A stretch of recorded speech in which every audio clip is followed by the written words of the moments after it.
Good morning, good afternoon, good evening, everybody. Welcome to the Metaverse Nomads podcast, where we talk about our favorite play-to-earn games as well as the greater metaverse. Joining me today are my fellow Metaverse Nomads. Jesse, how are you doing today? I am fantastic, man.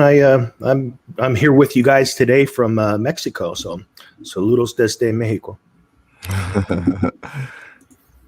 With the beer, Bonafide, how you doing today? Oh, I'm doing outstanding, brother. Thank you, and greetings to everyone out there. Any new things you're diving into now this week? So yeah, we had a lot going on this week. Coin Games Dev Squad. Fancy, you have that picture available? Oh no, Yeah, I'm just checking in to see what you're doing. Not what Oh, are you up to personally, this week? Yeah. Oh yeah, personally, yeah. I just got back into town, and I'll be heading back out again for another job here in a few days. So I'm just enjoying being back home for the holidays. You got it. Jesse, you look like you're about to say something. Yeah, I was going to say something that's pretty interesting in that this past week, I actually met up with Funcracker, one of the guild leaders of AEP, Alpha Industries. And so that's always an interesting thing when, you get to actually meet up with someone in the industry that you've met through the games and the things that we do. So that was pretty cool. We got to talk all things Star Atlas and all things NFTs. And so it was pretty cool to actually put a face to the name. So yeah, that was kind of an interesting event to this past week. Yeah, it's interesting. I think, at least to my knowledge, that's one of the first times two different guild leaders have gotten together just to chat and see how things are going. So I can't wait to see how that turns out in the future. Fancy, what are you into this week? Good morning or good afternoon. Yeah, it's actually good evening. So it's been a good week. I have a few more ducks than I had when I last saw you guys. And yeah, it's been a good week. Looking forward to more Star Atlas news when we get it. So what ducks did you get? Or you don't have to show us, but tell us what you did. We could see one right there. He's got yeah, that sexy PFP. So yeah, it's just a project I've been looking into. Haven't lost faith yet, which is a stamp of trust at Rome. yeah, I just thought it looked cool, staking potential in the future. Fantastic. Well, I was taking part of a mint this week as well. I'm not too good on getting inside the mints. I always seem to get screwed up somehow, but fortunately I had two community members who got my back. It was the Sparkles Genesis mint, and I'll show you one of them right now. Cool. So I got that nice from a community member. Living Legacy helped me out. He got a few extra, and he allowed me to buy one off him, which I was really appreciative of. And then another community member hooked me up with one here. So what Sparkles is, for those who don't know, is there is a new network that's launching called the Flare Network.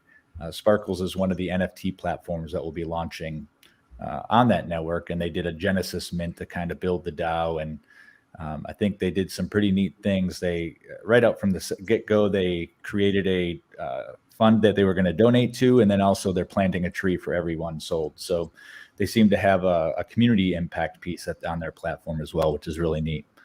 And I know for me personally, since this is a Flare Network project and the Flare Network community is pretty small right now, it's nice to see a bunch of faces that have been hanging out in the community for a while. And I know some of our other guild members got some of these projects as well. So excited to see where that goes. They did share with me behind the scenes that they are already engaged with the one play to earn network or play to earn gaming dev company. And I asked if they ever wanted to get on and talk about what they're working on, and they can do that. Well, isn't Gala, don't they have like a long-standing, at least conversation about integration into the Gala network through Flare? Or is that? Well, that's been said. I haven't heard too much from Gala about it recently, but what I have seen is some collateral that shows their coins living in the system, and they're also supposed to be a signal provider at some point.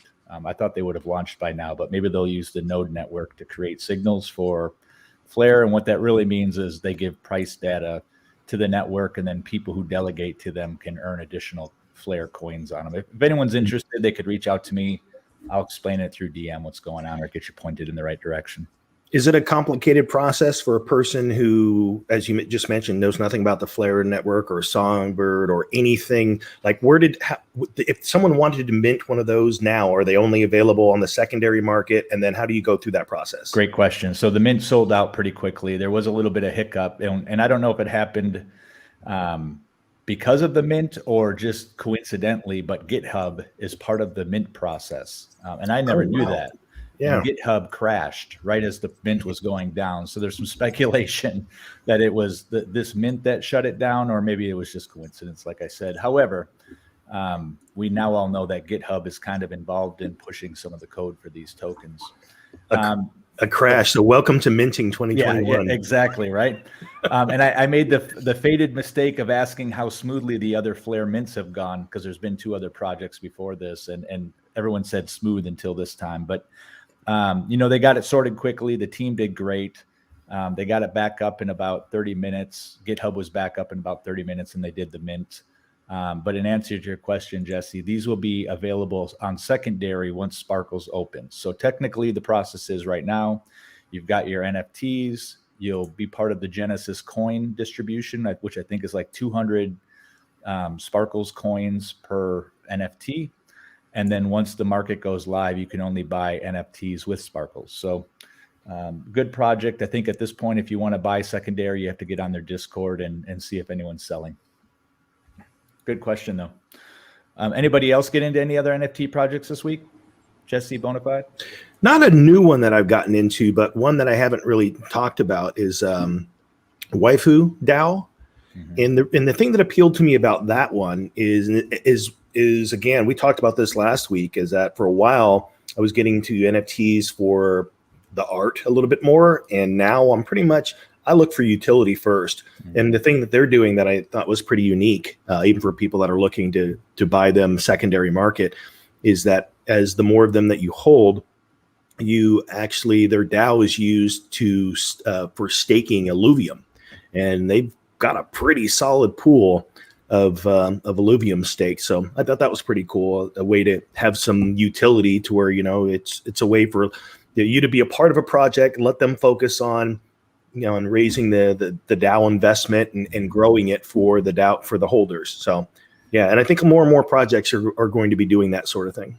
Yeah, I think that's smart. It's I had a partner over, a business partner, over for dinner last night, and we were going through kind of my portfolio, and he's got his own portfolio, and it's pretty sizable. But I was showing him how much of my portfolio is now NFTs, and I couldn't believe it. I mean, I used to be all about just having the coins and watching the appreciation and trading back and forth.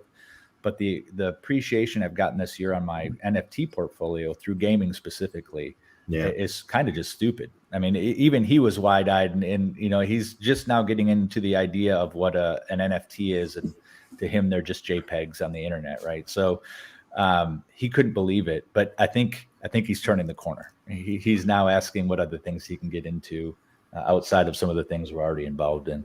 Well, you can go to. Go ahead, Bonafide.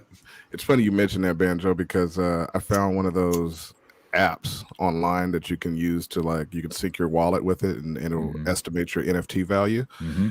And I just went through a couple of my wallets. It's pretty dumb. It's like you said, it's a lot of money in JPEGs right now. Mm-hmm. If you were to take a look at Gecko, because you can look at coins based on category, whether it's gaming or metaverse.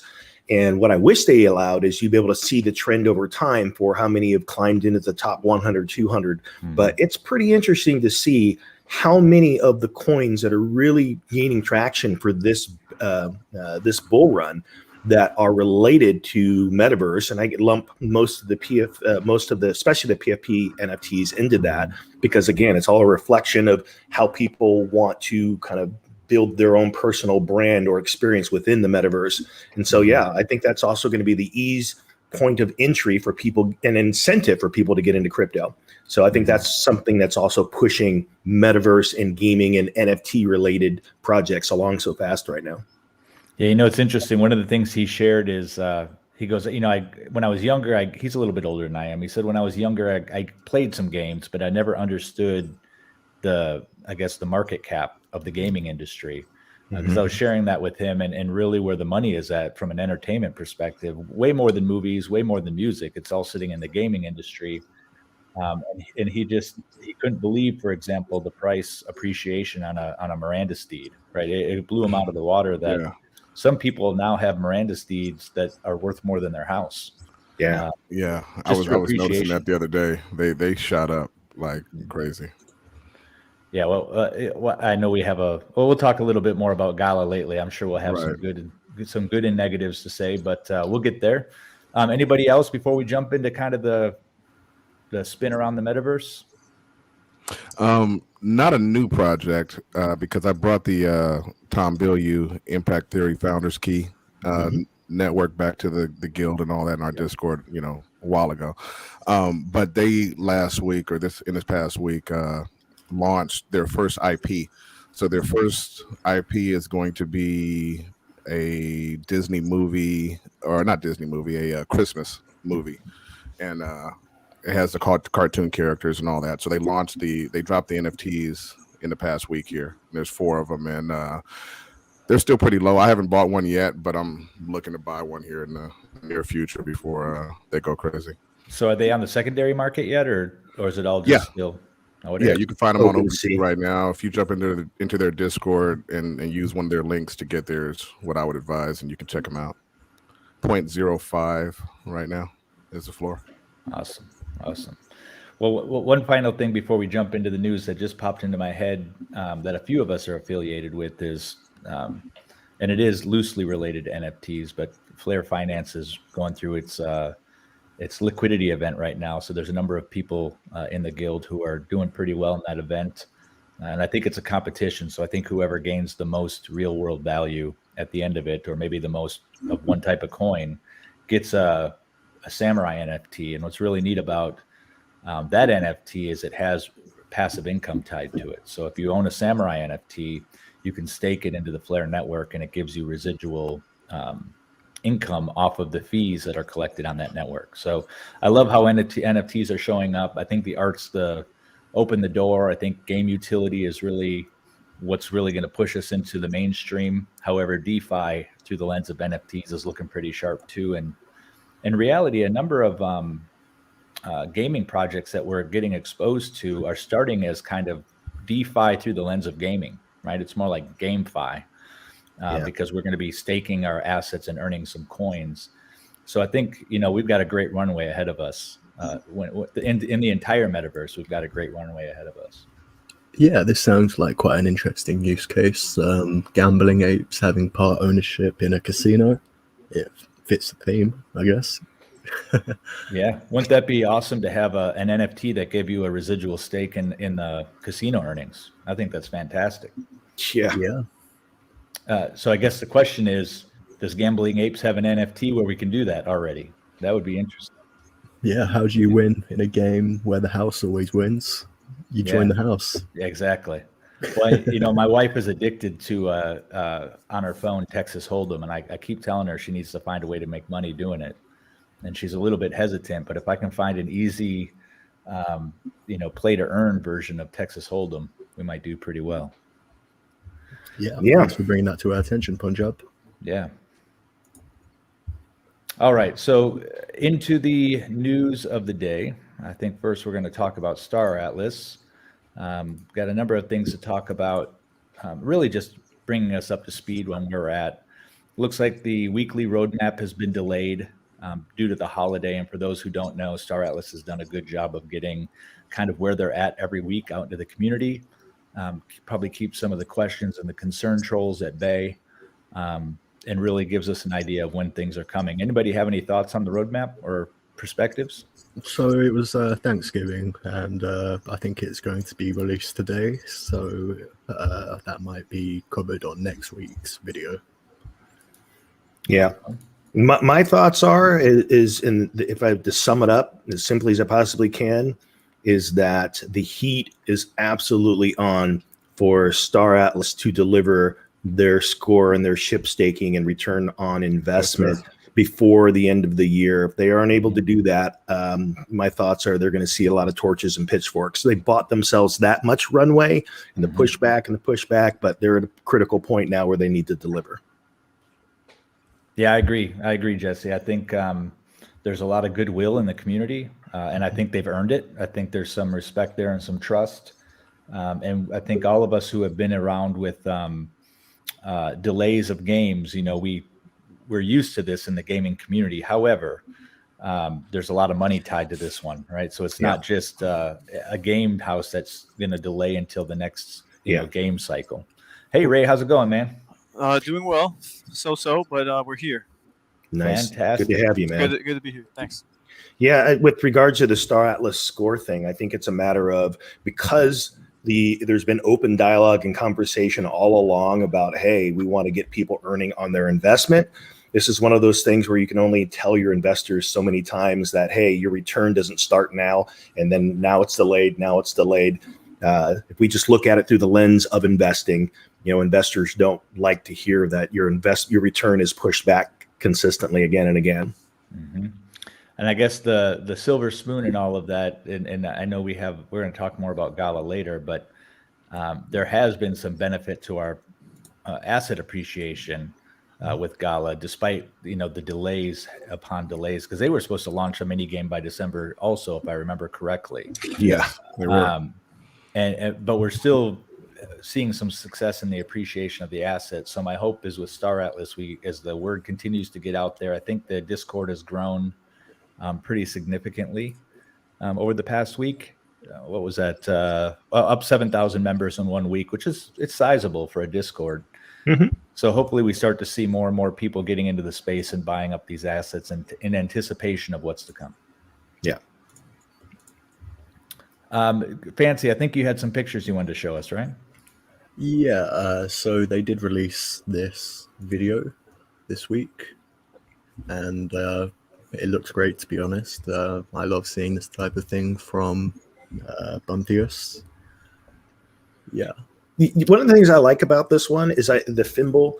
I like how the ship builders, the style of ship is so distinctly different, as you would have a car manufacturer. The same reason a Volkswagen looks distinctly different from a Mazda, it's or a Cadillac. And so it's pretty cool that I like the style of differences between the different shipbuilders. Yeah, I'm really enjoying the ships too. I like that we're starting to see the new lines. And if I'm not mistaken, this was a ship where the artist didn't have 3D modeling capabilities. So it sounds like they're taking the artist rendition here and somebody supporting the 3D modeling capability of it. But I think these are beautiful ships. I mean, that's a picture right there that really demonstrates the ferociousness of this vehicle with the little love at the end, right? Since it's a terraforming vehicle. That's cool. That image, though, with the little pods, because again, when you think of bombs, those didn't exactly look like bombs in the traditional sense, because as you just mentioned, they have an additional function. They go there and then they destroy and then they create.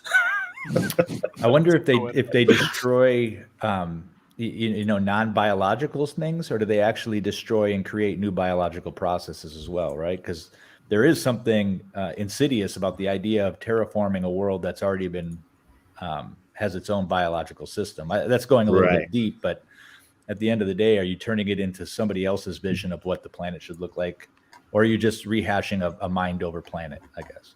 Yeah. And what is that chemical process too? I mean, let's say you go and bomb not an oil, but a mining facility, a refinery. And so is it like looking to convert the metal and the whatever resources are there? Is it intelligent enough to say, hey, we're going to take this and now utilize this as some form of fertilizer and as you mentioned, is it taking the existing habitat and terraforming it to what similar habitats around it are, or is there some variable where it's just going to create trees where there used to be a desert? Right. Yeah, Right. and I'm curious to know if we have much choice in what we want to be created after the fact.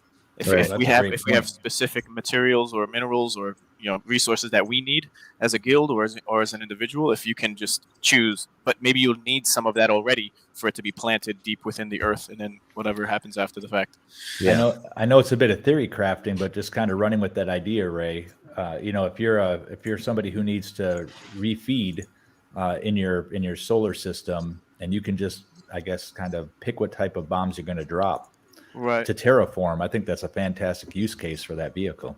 Right. Yeah. So one thing is there is more pictures like that in the foundation room. I'd recommend going to look at it yourself. We're not going to show them here. And I found another interesting fact this week, quite unrelated to Star Atlas, but Jeff Bezos, he has a custom-made yacht that is 3 meters smaller than the size of this. Jeez. Wow. Yeah, so in like our day and age, we're like personally getting up to like the large class. It's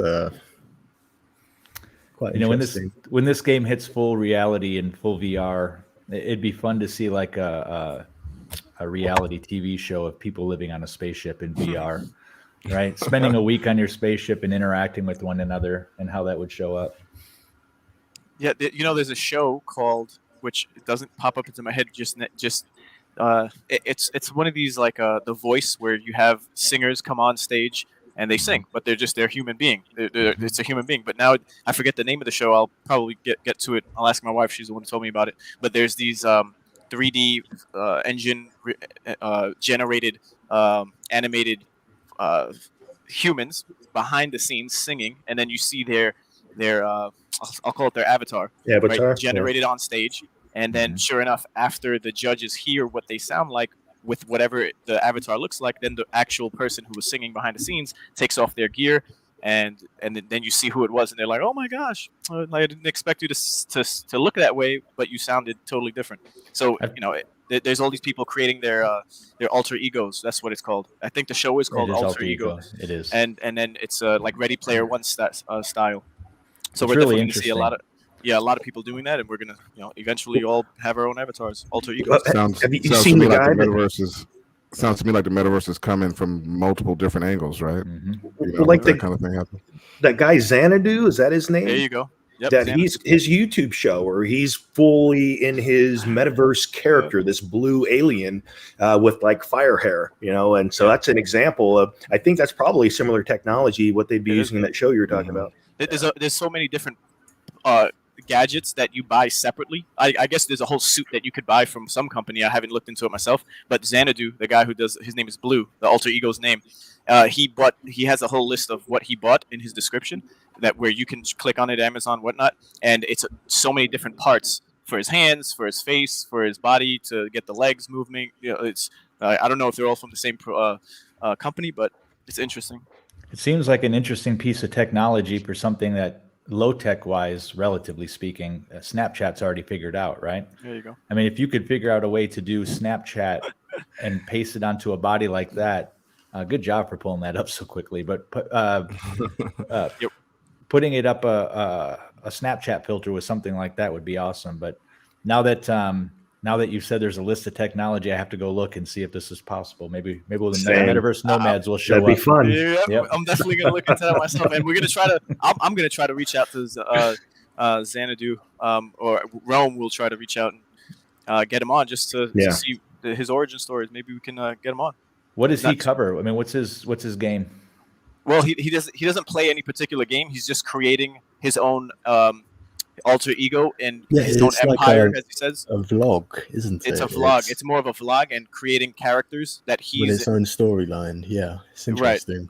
Right. He's basically creating a storyline of himself with the different characters that he creates in his mind, and then he vlogs about it. But it takes like weeks over weeks just to get that one video out. So it's tedious stuff.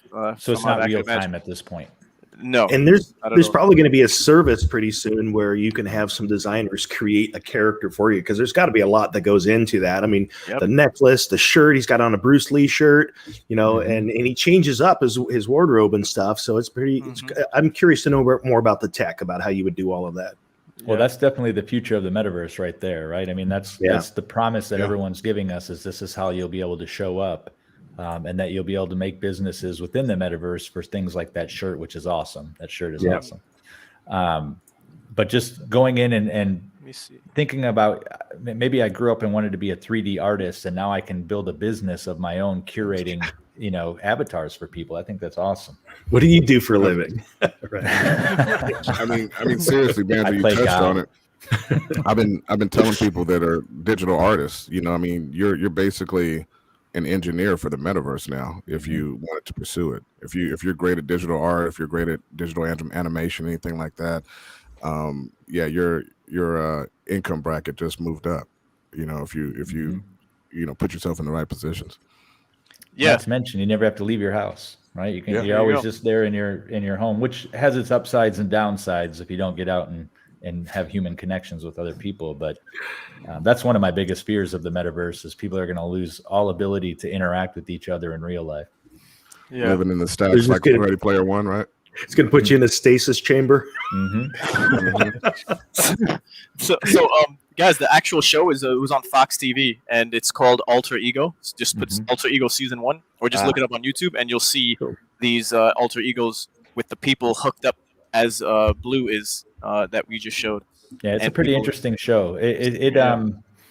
What I like about it is it brings the music back to what it is. It's about the music, where these days it seems about the whole package is what you look like and what clothes you wear and what your video is. And this is just people hiding behind all of that, just being themselves. And I think it's giving an opportunity for a lot of people who would be priced out of that industry just because they didn't have the right look, right? There's a very diverse competition, which I really also like. You see a lot of people, like I saw this guy doing like this jazz singing, and it was this young black guy, and I was like, oh, he's doing awesome, right? People wouldn't have expected it. And then when he came out from behind his avatar, I think people were they were expecting like this Harry Connick type of guy, and it was this younger chap just going for it, and he was awesome. He was great. Yeah. What would be fun is to have someone on the show from that was really into Second Life, because I just know there's a bunch of people in Second Life who are saying, hey, look, folks, we were just so early that, that people, we were too soon, because there were people that literally made money on Second Life by having clothing lines. Yes. Yes. Yeah, that's exactly it, Jesse. I was talking to a lady who actually had a store on IMVU, which came out a little bit after Second Life, I think, and it's very similar. And, like I was just saying, I was telling her, like, you need to be, moving into Decentraland right now. You know what I'm saying? Like, I mean, if you had a store in Second Life, you have no idea what you could do in Decentraland right now. Yeah. Well, you bring up a great question in my mind, Bonafide, is that what is going to be the metaverse, right? Where should people be going? And Decentraland pops up, Sandbox pops up. What do you guys think, based on what you've seen, is what's going to be the central hub of metaverses? Well, for me, my hope. Okay, right. My hope, because I mean, obviously, Facebook could IOI us all and have us all locked into, cyber jail here, right? But my hope is that the future will be decentralized, and so it's not going to be Decentraland or Sandbox or Gala Games. It's going to be all of them, right? You have, before NFT gaming really took off, interoperability between blockchains was the buzzword, right? Yeah. And so everybody was trying to create ways that they could start talking to the other blockchains. And you have things like, Monero and Bitcoin, being able to swap now, and things like that were already happening. Polkadot was already happening. So hopefully you'll see that continue into the metaverse, where, hey, I'm in my Star Atlas ship flying across Decentraland. You know what I mean? Mm-hmm. I'm in Gala Games. I'm visiting Gala Games, but I have my Kong's avatar. Things like that. So that's what I hope. Yeah. I think it would be something similar. I think like I'd use the example of similar, flying in your spaceship, but you're visiting the Axie world. And so It'll probably be something like you're flying in your ship and you get there, and all of a sudden something pops up on your screen. You're about to enter Axie airspace, and it's going to make sure that you've got the right tokens, the wallet, whatever that exchange is. that allows you to actually utilize that world.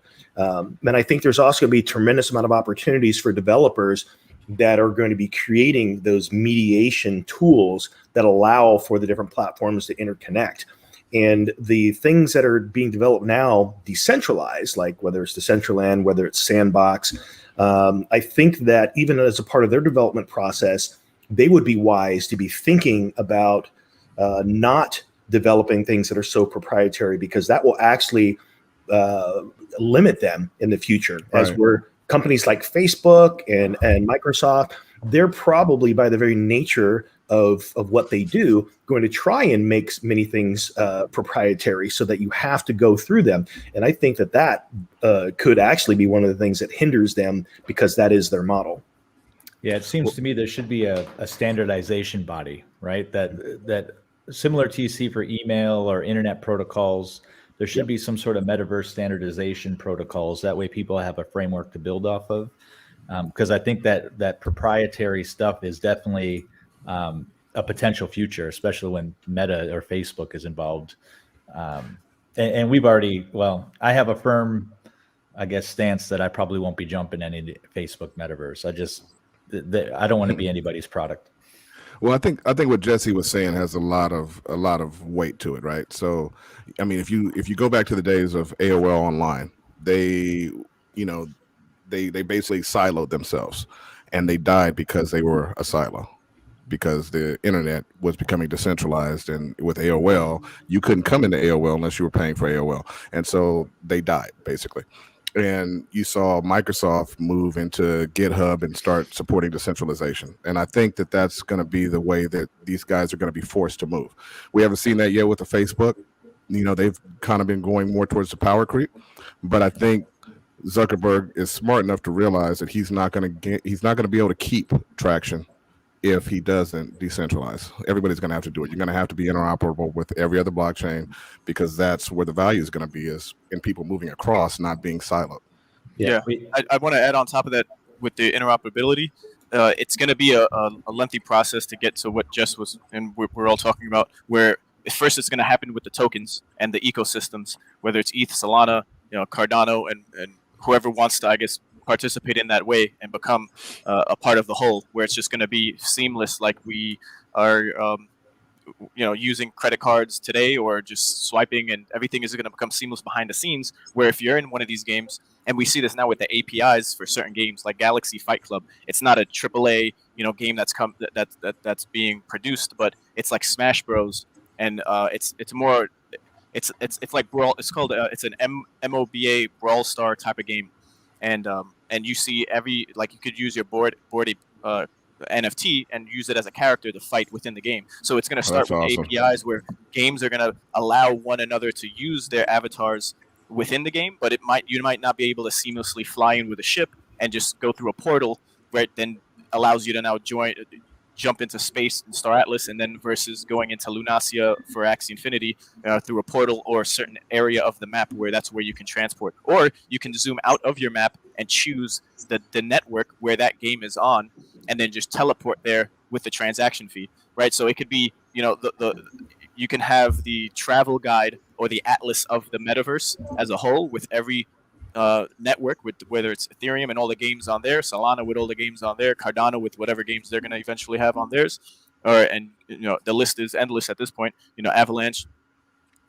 You could I could see that happening, where you zoom out in whatever game or ship or avatar that you're in, and then you can choose the next one, just like you do with your PCR or RPC on your MetaMask. You have to switch to use the Binance chain. You have to switch to use the Polygon chain. So I could see that happening in a way where it's effortless and maybe just a click away before you can join in on another game that also allows you to play with that avatar or NFT that you've purchased. Because maybe like Gala Games, for example, they're going to be strict, and only within their ecosystem you could do a Mirandus Vox could go into a Town Star, or maybe they'll be strict and not even allow that to happen, right? It's going to be one for each, and that's it, and no other, they won't really work together with other blockchains or other games to have this interoperability.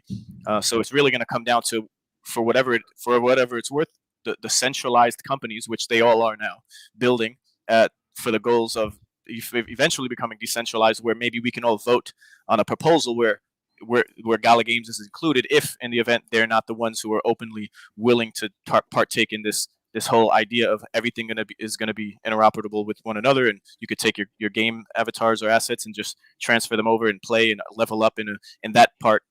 We'll see how it all works out, but it's all exciting.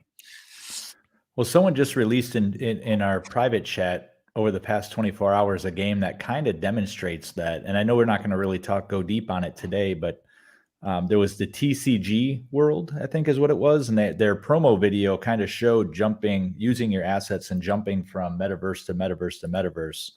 It looked pretty cool. Did anyone else watch that video? I haven't checked it. It was either Bonafide or Fancy that posted it. It wasn't me. Perhaps it was a guild member. It could have been. Yeah. It could have been PG. Matter of fact, I think it was. And basically, what the promo video showed, and it was kind of like a Mirandus type of blocky avatars, but they were jumping from like a city to an MMO to a space game, and it was showing their assets. They're riding a horse in one game, and they went through a portal, and they still have their asset. They still have their horse, but the horse is changed into that game's version of that horse.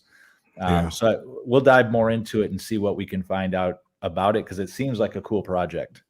That was PG that posted that, Banjo, and it looks great. Yeah, and that guy's got the Midas touch with projects. So yes, he does. If he says this is something we should be looking into it. Jesse, were you going to do a screen share there? You're muted, Jesse. Yeah, you're muted, man. Jesse, unmute. There we go. So I actually have to be on the screen for you to see it, but I just wanted to show this here. This is an example of, some of us have been a part of Bone World.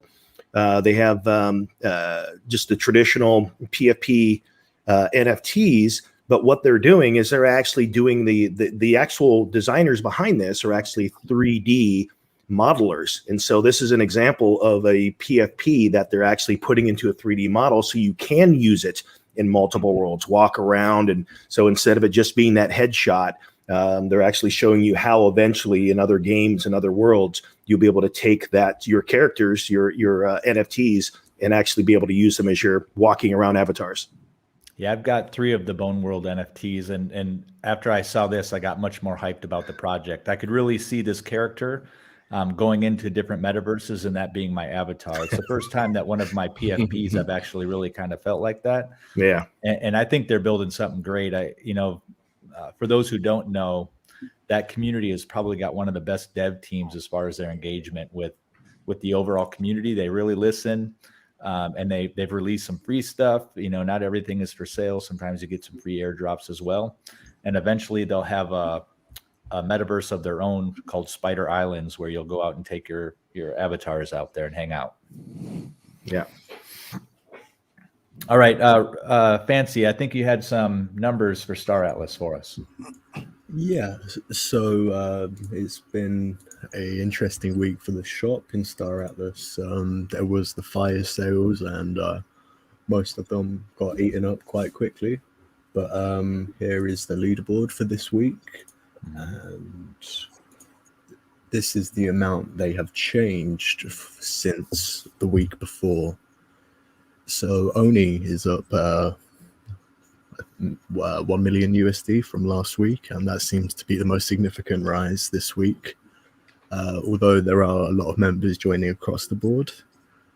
So it looks like about just somewhere in the neighborhood of about 50,000 wallets across all 3 factions so far. Do you think those are new, or do you think those are people finally just picking a faction? Do you think they're drawing more? I know we said 7,000 new people to the Discord. Do you think those are all translating into new accounts, or do you think people are just finally drawing their straws? I think it's a mix, because we can see that Ooster, they had the least amount of USD this week, but they had a quite significant amount of members still.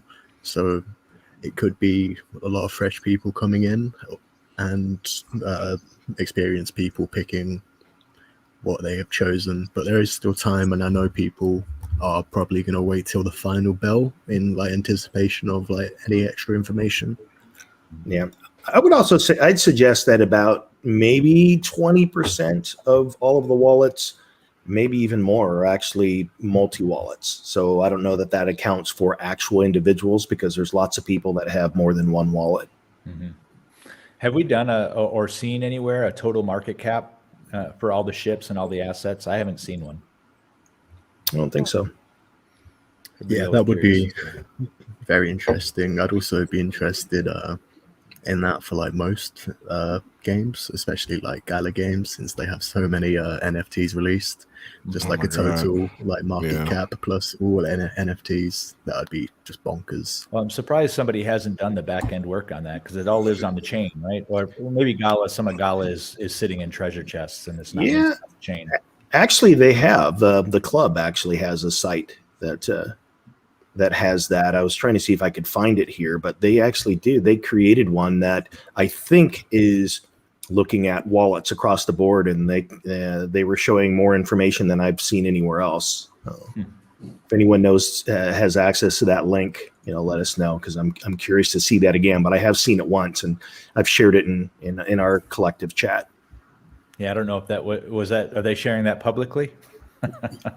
Because it was an easy. You didn't have to log in to see the link. So all right, all right.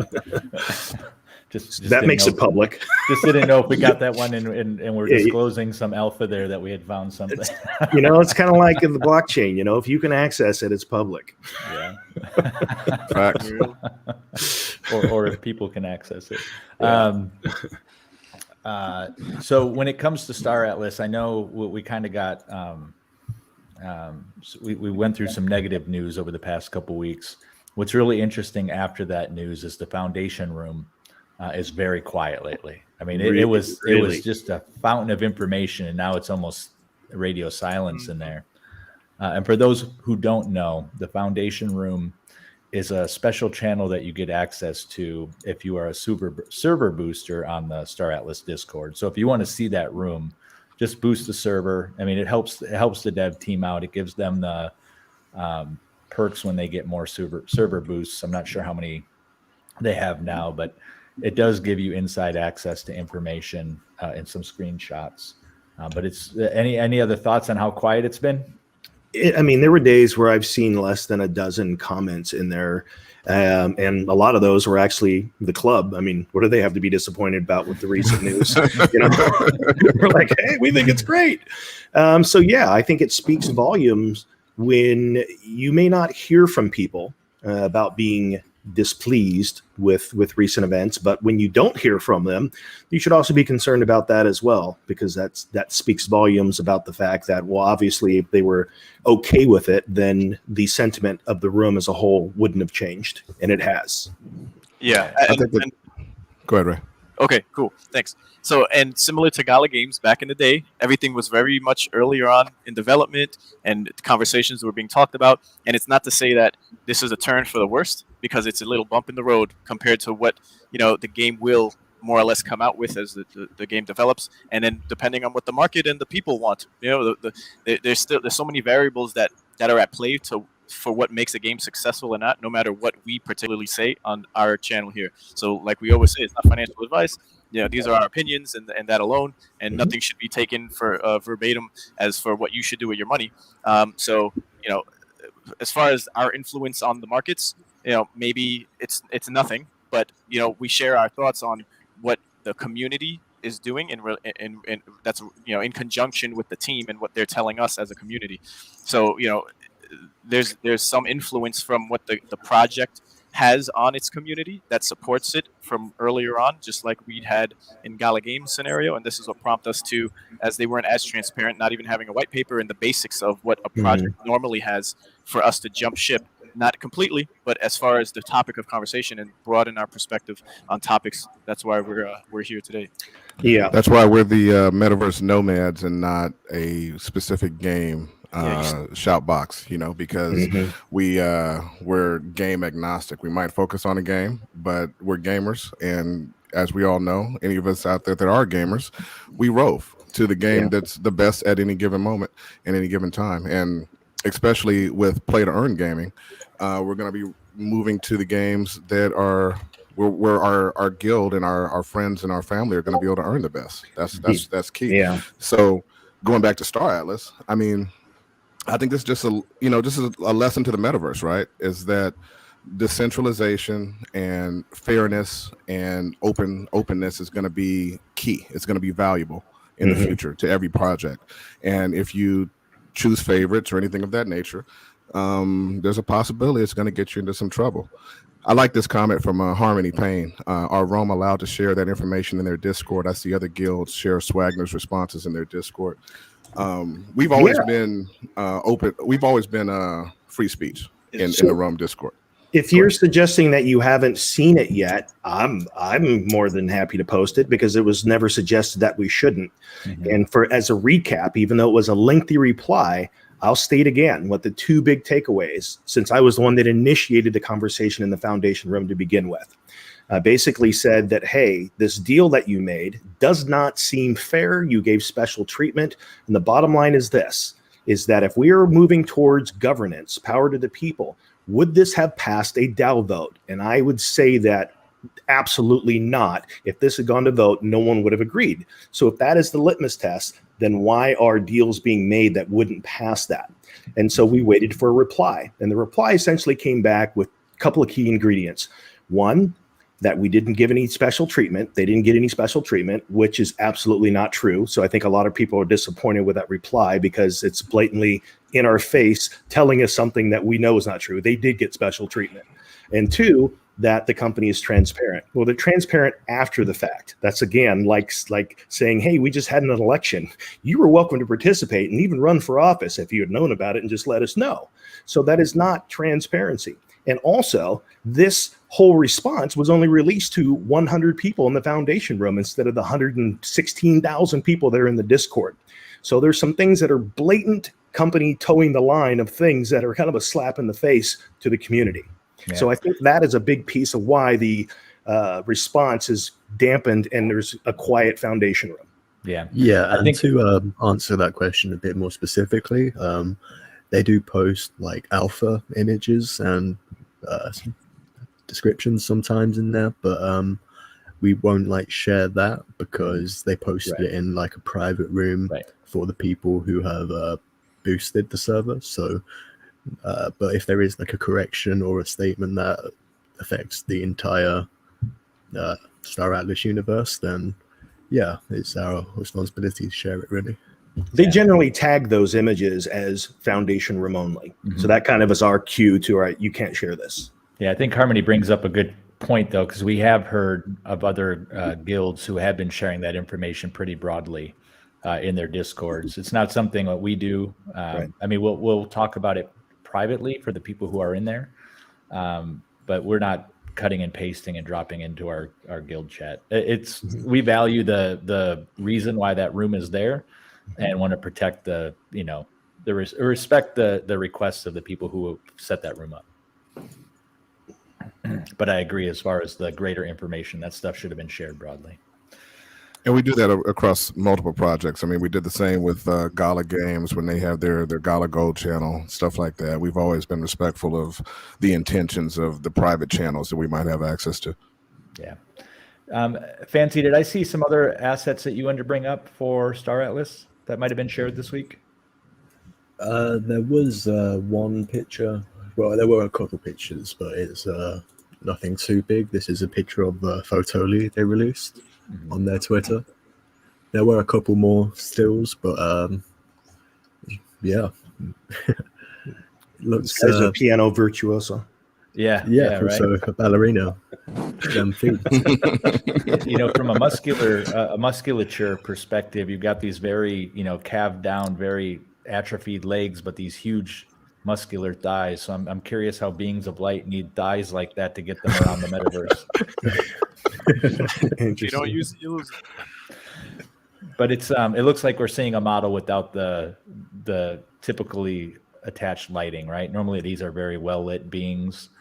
I like the Patoli, but I'm more in tune with aliens that are a bit more human-esque. Like the one in the sniper picture? Yeah, exactly. It's a good joke there, Monty. Thank you. It does. Winston brings up a good point too. Is it's really going to feel like a true space game when you see all these different alien races on the Oni stations, right? It's really what's the name of that? What's the name of that scene in Star Wars? That the Katina or whatever. Yeah. That's I think that's what you're saying, right, man? It's gonna feel like that. Cue the cantina music. Yeah. Yeah, we didn't have that one loaded up. Yeah, that's another interesting one too. I mean, I think we've talked about this one before and wonder. It just looks like it has two aliens attached to each other. I mean, that thing sticking out of the back of the head looks like its own symbiotic type of alien to me. Right. And we were wondering if it was prehensile. Can they actually grab and manipulate items, fly a ship, doing all this other stuff with them? Yeah. Run around. All right. Any other any other Star Atlas news we need to discuss or share? No, it was a quiet week. No town hall. Waiting for the next one. Yeah, I know Ash, or Hypocryptic, has been having another. I think she did another guild Twitter space. I wasn't able to make it. Did anyone make that one? I missed it. I saw it. I was trying to. I wanted somebody to come, but we were all busy. But yeah, that's shout out to Hypocryptic. She's been doing these whenever Star Atlas hasn't been doing anything. She's been doing something on Twitter, doing these Twitter spaces, and I've been to a couple of them, and they're always a good time. You actually learn a lot about the community, and it's a positive energy, healthy atmosphere. So shout out to Hypocryptic and everybody who joined in on that. Mm-hmm. For sure. Awesome. Well, I think we're ready for some Gala news, right? There's been a lot happening in the Gala community, and really anybody who's a node holder and has been accumulating Gala is really licking their chops right now. It's one of the few cryptos that's just going nuts. I think last I checked, it was in the 60 cents, but it may have gotten up as high as 80 cents. Did anyone? It did. It did. Yeah. And just in time to buy one of those new Voxes, right? One of the Mirandus boxes, because now we can spend some of our Gala directly into those boxes. And anyone going after a Mirandus box? I will actually. I will. You can use Gala for purchasing those. Yeah. So it's gonna be Gala that's needed now, from what I was reading up on. And they had an AMA, McCarthy and Irrelevant, who is the I don't know his official position, but he seems to be the one heading the Vox Metaverse, or the Voxverse for Gala Games. And I had some time, and I went through the Vox discussion channel on the So there you go, Monty.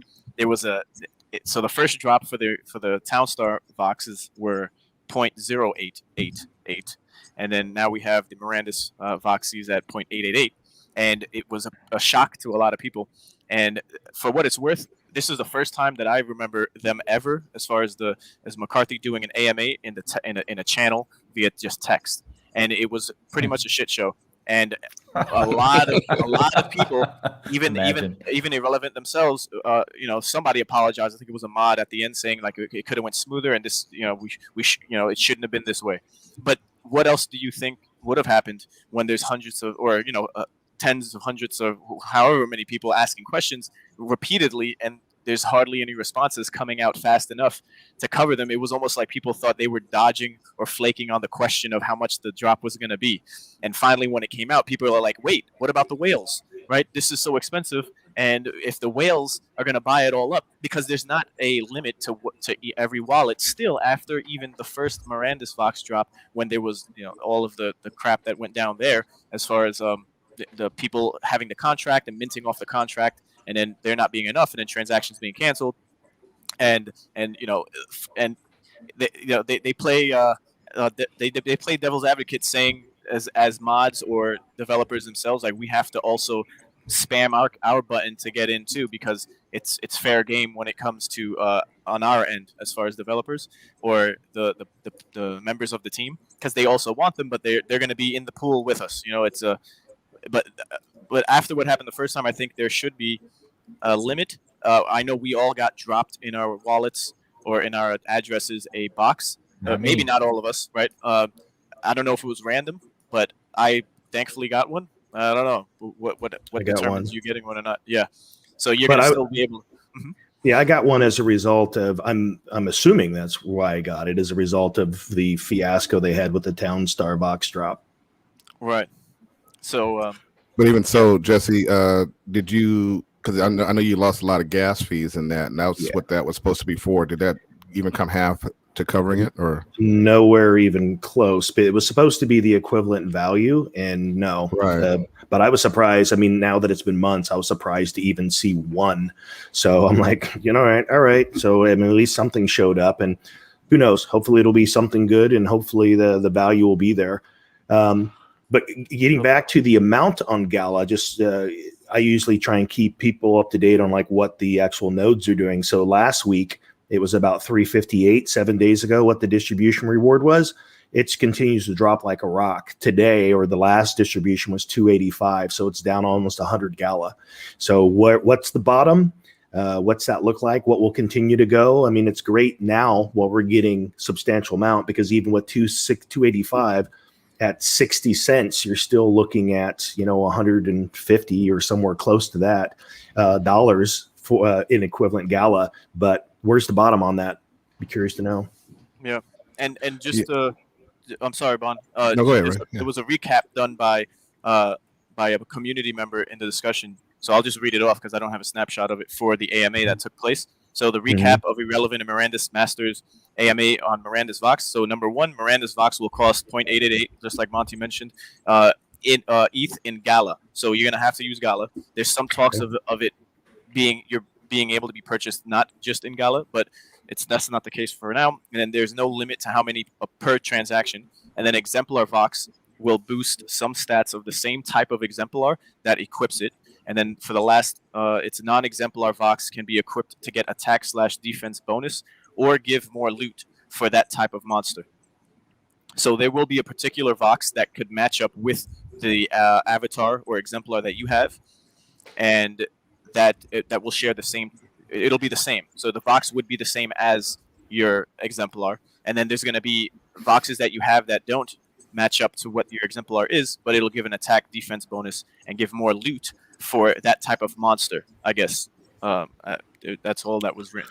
So there's going to be a utility boost to the unknown utility for the avatars. Right. There you go. And that's what's going to cause me to ape into this stupid thing, is the fact that I still hold exemplars, and I like the idea of Miranda's, and I would like those exemplars to be more powerful.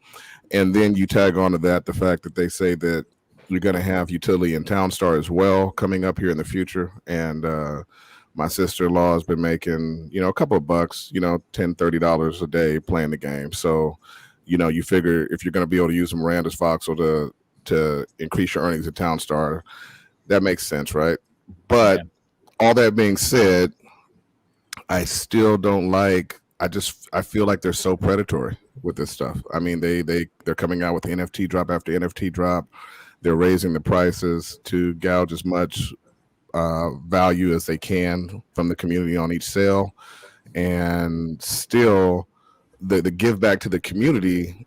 As far as people playing to earn, I'm not. I mean, Townstar, I guess, like I'm starting to see it. I'm starting to see it with Townstar, but I'm still not seeing it with these other games either. Than beyond the idea of you being able to flip NFTs, and that's not play to earn to me. So what I think one of the benefits, I'm getting one as well. I may get 2 of the Miranda's boxes if I can mint them, if I have any success. But they do give also some Town Star coin, right? But just not as much as the OG Town Star boxes.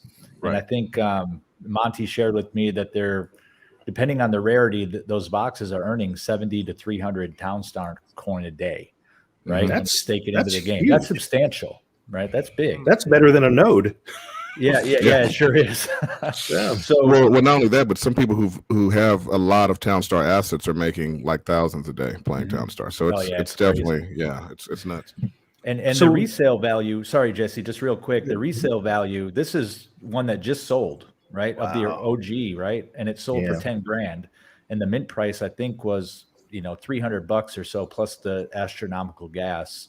So there is some resale value to these, and if you think about 0.888 ETH as a starting point, or the equivalent of that, it seems like there might be some upside here. Yeah, one of the rarest ones sold for 100 ETH. just I don't know if it was last week, but Wow. so even Bitbender did mention one time, or someone said it on the team, like when do we see a Moranis Vox or a Townstar Vox sell as high as a Punk or an Ape? And I just got to add in right quick, because we're talking about all these high prices of these NFTs. We all got to remember that we are in an obvious NFT gaming bubble right now. Regardless of the utility, I think that's the main thing you should be focusing on when you're looking at any of these projects, any of these purchases you're going to make, is what's the NFT in the next 6 months to a year? Or I'm sorry, what's the utility in the next 6 months to a year? Because, I mean, we are in a bubble. And the bubble is going to pop at some point. We don't know when. And, you don't want to be, caught outside, right? So remember that. Yeah. It's these feel like Gala is showing up with some utility, though. I mean, we've been on their case around lack of earnings, and they are showing up with this Townstar coin. I have come to understand that if you want to participate in the next season, you have to buy into it. It sounds like I don't think the details for that have been released yet, but we have some Romans who are doing pretty well, and some of those assets that people have gotten as node drops. I won't say who, Monty, but he got this ancient wheat stand or legendary wheat stand that's earning him a crazy amount of Townstar coin as an NFT drop for being a node holder. So, there are some people who are getting good drops. I think Jesse has yet to get a drop still from his node, which blows me away. I'm at about 5 NFT drops since March, I think. That's awesome. I've gotten several, but it's always been skins or collectibles. I've never got like a solid utility carrying NFT. What's interesting with the 2 tokens, and especially I was surprised the other day to see Townstar somewhere around town token around $150.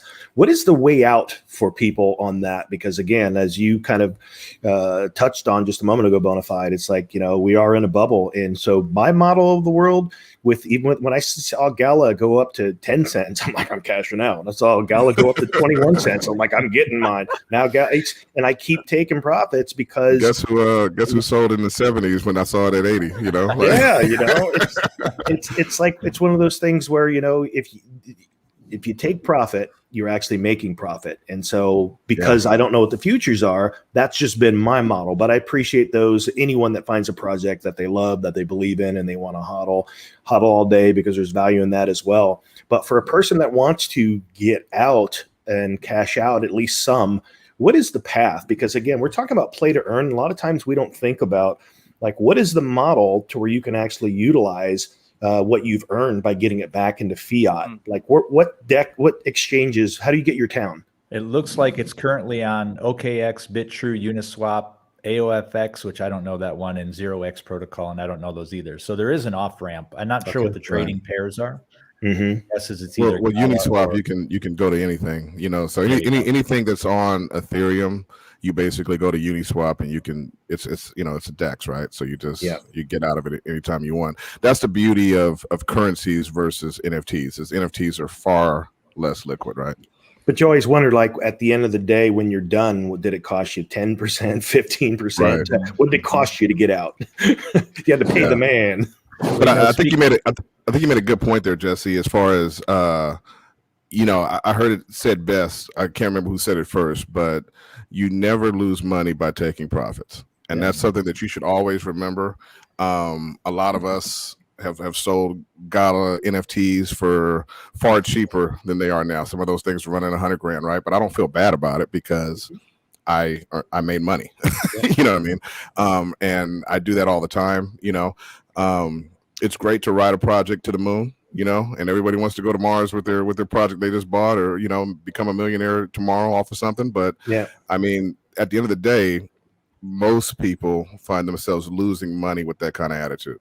And I think taking consistent profits is a smart move, and especially when you're in these bull markets, knowing that there's a bear market around the corner at some unforeseen date. Another example is just a week ago, man, when Polis shot up. It went all the way up to 1050. I dumped a ton of it at 10, and then I bought right back in at 850, 840. Right. Yeah. So the Town Star coin is sitting at about $1.48. I think within our notes we have that Gala coin went up to the number 57 position on the market cap, and it's sitting at around 3.2 billion. So it's not it's no longer a small company. They're getting a lot of recognition and a lot of props, a lot of exposure. We've never shied away from saying that they're a great marketing company, and how they get out there. True. And considering some of their leadership, that's not a surprise either. It's just some of the internal stuff that we've struggled with. But they are doing some things with the way that Townstar coin is going and the Vox thing is going, where it does seem like they're finally acknowledging that play to earn has to show up somewhere. Yeah. Right? Some sort of earnings. So I would go as far as to say that Roger. I can't think of a single thing that I have purchased from Gala ever that has not appreciated. So, I mean, I absolutely have to give them that, so much so that my model to some degree with them is that, hey, when they launch something, I'll buy in simply because they have a history of figuring out ways to make it increase in value. Whether or not, like we've already touched on, that does not equal that they're a play to earn company. It just means they have a model in place that makes their assets appreciate. Yeah. And going back to what you said there, Banjo, it's the I just lost it. Sorry, go ahead. Interesting. Well, just going with what Mega Raid Boss has there in chat, apparently people aren't able to mint their town coin. And so that's it's probably having an impact on price appreciation, right? Because people can't mint it and sell it. So it's probably driving the price up. But I think they're also, and again, this is a knock on Gala, in my opinion, what they're creating is a system where they want people to spend it back into the Gala system. So you're earning it and inflating their numbers by spending it instead of pulling it out of the system, which maybe that's going to work in the long run, right? Because we just talked about how everything's appreciating. I mean, I'm willing to share that I bought a homestead at $1,200 a couple months ago, and now it's upwards of between 18 and 20,000 just for a homestead. And I think that scarcity, now that they've talked about Binance and Coinbase listing on both of those, that it's bringing more people into the space where the scarcity is already built in. So anyone who's got deeds is doing really well. Yeah, that's what I wanted to talk about. Is going back to the voxels. I think that's you touched on it a little bit there, Banjo. That was the mark that they hit that allowed me to go ahead and say, okay, I'm going to go back here and buy into these. Is that you are going to be able to earn in Townstar with a Miranda's voxel. And this is the first time I've seen them actually do something like that, where they kind of took the importance of the NFT being play to earn right now and having utility right now and put it into that. So, yeah. And I just knock on wood, we get the ones we want. So I think what's going to be interesting about this one, since they've linked it to the exemplar that you own, there's going to be a lot of churn initially as people try to get the one that supports their exemplar. If I get an elf, great, but I don't have any elf exemplars. I would probably prefer to have a human. And I'm curious if it's going to be by class or if it's by race. Has anyone heard about that at all? I think it might be by rarity. Interesting. But you still have to have the same race, right? At least. I think they're supposed to match your exemplars. Is what they're supposed to do. So like be the exact same. Oh wow! Because I know we saw a seafarer one. There was a picture of a couple of the exemplars. We saw an elf. There was a seafarer. That's going to make even more churn if you have to get the exact class and race as people try and swap and trade and sell. So there might be some good opportunities to buy initially if you didn't make the mint, to buy something at a relatively cheap floor as people try to sell and buy into other ones that are more appropriate to their exemplar. Yeah, and it seems that there will be way less boxes than there are actual exemplars. So there may be people like fighting for them to get that matching bonus. Yeah, it's interesting, and you just never know how it's going to show up with the Vox coin and stuff coming as well. I mean, that's really my main reason, is less about Miranda's and more about the potential earnings it's going to get in these other coins. Yeah. Facts. Speaking of, this was kind of interesting. Like, you remember that this was a free gifted NFT when you became Gala Gold for what, $10 back earlier this year, and Gala Gold price has gone up since. But this as a free NFT now, this depot truck, the floor price on OpenSea is $282. It's amazing, and it really, because the more NFTs you have in play, the more Townstar coin you can get. So once they announced that, their store sold out of everything, almost everything, and even the prices in their store have gone up dramatically in response to this. But on the open market, the secondary market, it's getting out of control. I was going through some of the assets yesterday with Monty, and he was kind of walking me through which ones earned what amount of Townstar coin, and it's stupid. I mean, it really is. They're getting really expensive. Yeah, at this rate, with these prices, I wouldn't be surprised if there was another announcement about a Citadel being sold. Because what is the price now? It's like 3 million, I'd say, maybe. I'm gonna wait for someone to correct me.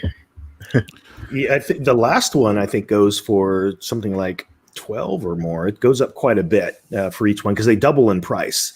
The reason I don't think there will be an announcement of a Citadel is because, again, as I've been saying, I don't think the project is developed as far as people think that it is. I think the very next test that we're going to see on the server is you're basically going to go around harvesting orbs.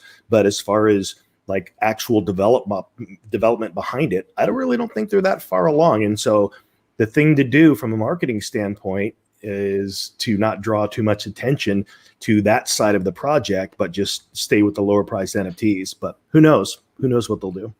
Yeah. Stepping out a little bit, did you guys notice they raised the end price for the last node to be sold for the node owners? Is supposed to be at 150,000 now.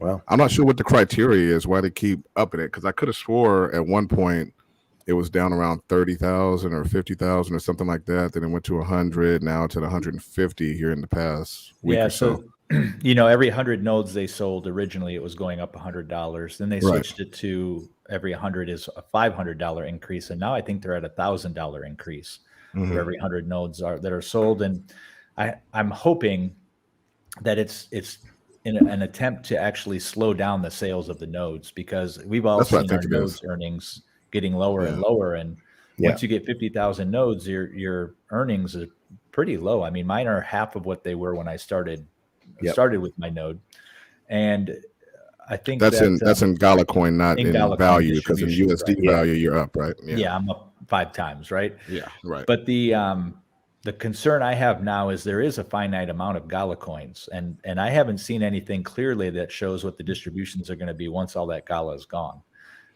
Is it just going to be something we walk away from, or is there going to be enough moving through the network that gives us the same type of returns?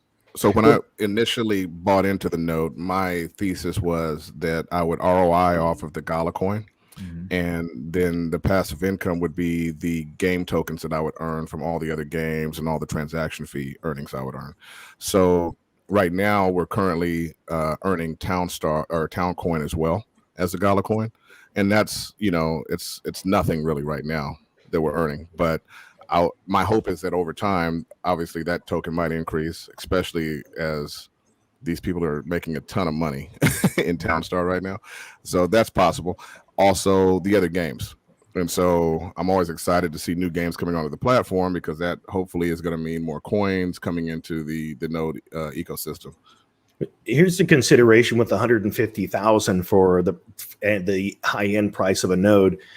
Who in their right mind is actually going to pay that? Because even if you were guaranteed to see $100 a day return, which right now I think we're in this window where we're lucky to be seeing that, they would still take you over 4 years to see a return on your investment, while there's too many other opportunities and places to utilize and put that money to work. So that's really not a smart investment at the $150,000 level for sure. Well, I think we know that there's a lot of people who are not smart investors. I mean, yeah, because they keep selling these notes. These things are flying off the shelves, right? Like to the point where they don't even need the influencers to promote them anymore. But back to what you were saying, Jesse, I've always agreed, but that was even back when the last note was going to sell for 30,000. My thesis was always that if I was going to buy nodes, I had to buy them before 15,000, that being the 50% mark, because I didn't want to be the guy that bought the node that you're not ever going to ROI on. You know, so I think your point has merit there. You know, I mean, the last person to buy a node, you know, I mean, hopefully by then it'll be there will be an obvious incentive, is what I hope. But otherwise, I mean, that person, I would never want to be that guy. Yeah, there are wallets out there, because you can see the addresses and the node count that have something like 150 points, 180 points, so equivalent of 180 nodes of compensation that they're getting daily right now. I mean, and chances are they probably got those nodes when they were sub $1,000 even. Yeah. I know the price was at $500 a node at one point. Yeah. So I'd like to bring it back to 321. I like the name, by the way. He's asking about what we know about Spider Tank. Personally, I didn't watch the entire live stream yesterday. It was like 4 hours long, and I'll get to the end, but there was apparently a big bomb dropped at the end of it. Gala Games committing $1 billion to gaming in Korea, which is where they are doing the Spider Tank competition right now. Well, what that really means is Gala's not committing $1 billion. They're taking $1 billion of the money that we all spent on their assets and starting gaming in Korea. I didn't get a chance to watch it either, and I don't know anything about the announcement. Does anybody know? No, so I didn't watch it, but I did watch the first match, and it was 3 Gala Games developers, including Bitbender, versus some other people, and the Gala Games team got destroyed. Of course. Yeah, it brought me back to when I was playing the alpha, or like way back. You were the king in the alpha, weren't you? Yeah, I remember. Yeah. You were destroying everybody. He destroyed me. He made me lose all hope. I'm not a gamer anymore. Yeah, he was on the live streams. People were crying about Fancy Head on the live streams. I think we see a Metaverse Nomads extension line for our channel. I think we just have Fancy live streaming obliteration. Yeah, right. Absolutely. So this was the announcement that he mentioned for Spider Tank, that there was a huge reveal video, but we haven't watched that yet, and it's something we'll get back to. Well, just based on what's there, that tells me that they're looking at play to earn through land and rental. I think rental is something all of us are really jazzed about. Yes. Which I have a few assets that I've gotten as node drops, but now I might buy something that's worth rental before it takes off. So how do we think that works? Okay, let's say that I buy a chunk of land within the realm of Spider Tank. Does that mean that you have to pay to enter an arena that's on my land? Is that what we're thinking how it could work? I mean, I think of it similar to a... Go ahead, Mantra. I was going to say, I think it's going to be similar to what we see in other games where as a landowner, you get a piece of the action, so to speak. Maybe you own an arena. And then rental system to me sounds like scholarship. Yeah. Land buildings is one that's a little bit different to me. Maybe it offers offense and defensive pieces within the buildings. Time will tell. Yeah, that's all I was going to say. To me, whenever you say rental in this space, I'm thinking scholarship. I'm thinking, okay, somebody else is going to utilize my asset in the game because they want to play, and I'm just going to hold the asset and earn a piece. What do we think a quality rental system, what does that look like? Because while Axie has a system in place, it's not like this grand system. For me personally, I would love to be able, as a manager or a person that rents, to have a single interface that I can log into. I can see all of the assets that I have to rent. I can actually invite people to come and utilize this and kind of do everything within there. A master interface for rental program. I'm anxious to see who's going to be the first to put something like that together. That would be amazing.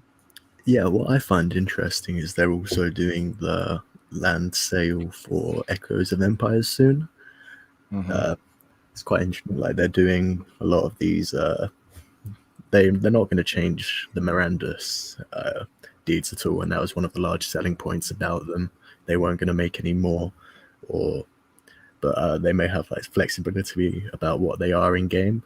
but they are like pushing out a lot of these land sales now, and if each one you have to ask yourself, is it going to be as beneficial as the last, because they do generally price it in a way where it's hard to mark up. Does that make sense? Mm. It does. I think Gala's getting more of my attention now. I mean, they're starting to show up in ways. I still hold them accountable for some of the things of their past, like the bad box drop and cheating on prices, which Jesse was able to highlight, and also the way we're funding their development. I think those are all valid points. However, they do seem to be making more progress quicker than I thought they were going to on these types of things. So if they come out with an Axie model like free to win put here for the renting system and took the friction out of it, that's going to get them a lot of attention and probably pull a lot of share away from Axie if the earnings are good. My thing with them has always been the same. I just want to see another play to earn game. Back in the beginning, Townstar to me wasn't really play to earn because all you did was win those prizes at the end of the season. Mm-hmm. Now Townstar seems to be play to earn to the point that I'm looking to get involved here soon. So if one of these other games they have in the pipeline actually becomes play to earn, I'd be back on Team Gala. I'd be a fanboy again. But I've been waiting for that for a long time. And they've been saying it's going to happen and pushing it back. So hopefully Spider Tanks will be the first. What'd you guys think about the Townstar node thing that's going on? I have mixed feelings about game nodes, but what are your thoughts? Yeah, I'm the same way. I'm puzzled by what the model will be, and if it's again they're batting pretty strong for things that they've done so far, but as a node owner now, I was kind of puzzled by the decision to do that, because I think it takes away from some of what we thought was going to be held within the existing node system. Yeah, my thing was I have no problem with them upping the requirements. I'm a node owner, and I don't have any problem with them upping the requirements and saying I need to have a certain type of system or whatever I need to do in order to keep earning. I have no problem with that. What scares me is them selling another NFT and another NFT. And that's what this is basically, is they said, okay, we're going to sell something else. And this is the value it's going to have. And it's going to be a Townstar specific node. And we weren't really given the option to say no to that in a clear way. If you looked at the node vote was either you vote yes on the Townstar nodes, or you vote for them to find another way to do it completely. There was no option for the founders nodes to be able to step up. Mm-hmm. And I would have liked to see that. Well, I know they say, and Punjab put it down in chat there, they say that it's being done to not stress out the founders nodes in that system. But the way those nodes were sold to us, and I use that in quotes, is that it was going to run the entire games network, and the people who own the founders nodes were going to be the beneficiaries of the transactions that took place on that network. I think despite them saying that these Townstar nodes and any other game node after that is not going to have an impact on our earnings as founders nodes, well, that money is going to somebody. So it feels to me like that money should have gone to founders. And I think the way they did NFT drops for founders, for Townstar nodes to founders nodes, was BS too. I mean, in my mind, founders have put the money in. They're helping the developers build what they want to build. They should have given founders nodes first rights of refusal on those Townstar nodes, in my opinion. And they're super expensive. That was my immediate thought, Banjo, was why weren't we given some kind of special option to buy these things or airdropped them, like it just, it upset me a little bit. I think there are some being airdropped. I think I heard something like the first 30 nodes are getting airdropped to founders nodes. I mean, I might have read that wrong, but that was my understanding. No, you're right, but that's in the randomized format. That's not all of us who have nodes. Maybe that'll be my first NFT. Then Jesse does a hard pivot on his perspective. For what it's worth, with or without Townstar, it's anyone who bought a node who's essentially supporting, whether you want to think of it financially or just for securing the network, for what the Gala Games decentralized system will be to have all these games on it. At least there should be a whitelist for these Gala node owners. 50,000, a majority of them can get whitelisted by partaking or randomized, but there's none at all for any future drops, compared to these other projects who have a smaller dev team, less money, and they're incentivizing their community to, it strengthens the community in a way. You're going to have the whales no matter what. You're going to have people who can't afford it no matter what and complain, right? The perfect medium here is the majority of people, more or less, the 80-20 rule, right, are going to be here supporting and always going to be there for you, whether you screw them or not, because some people just don't go deeper than the surface level to figure out, how great or transparent any project and its dev team really is, coming from a legacy system of just buying, being a consumer, playing, and then if the game just disappeared, you're like, hey, what the fuck? I didn't know this was going to happen. And then you start, taking up arms because your comfort level has now been disrupted. But it feels like we have to say this pretty regularly, but it needs to be said because it showed up in chat. We talk about the games that we like and the platforms that we're interested in objectively, right? We're not gonna just be platform boys for everything that's out there.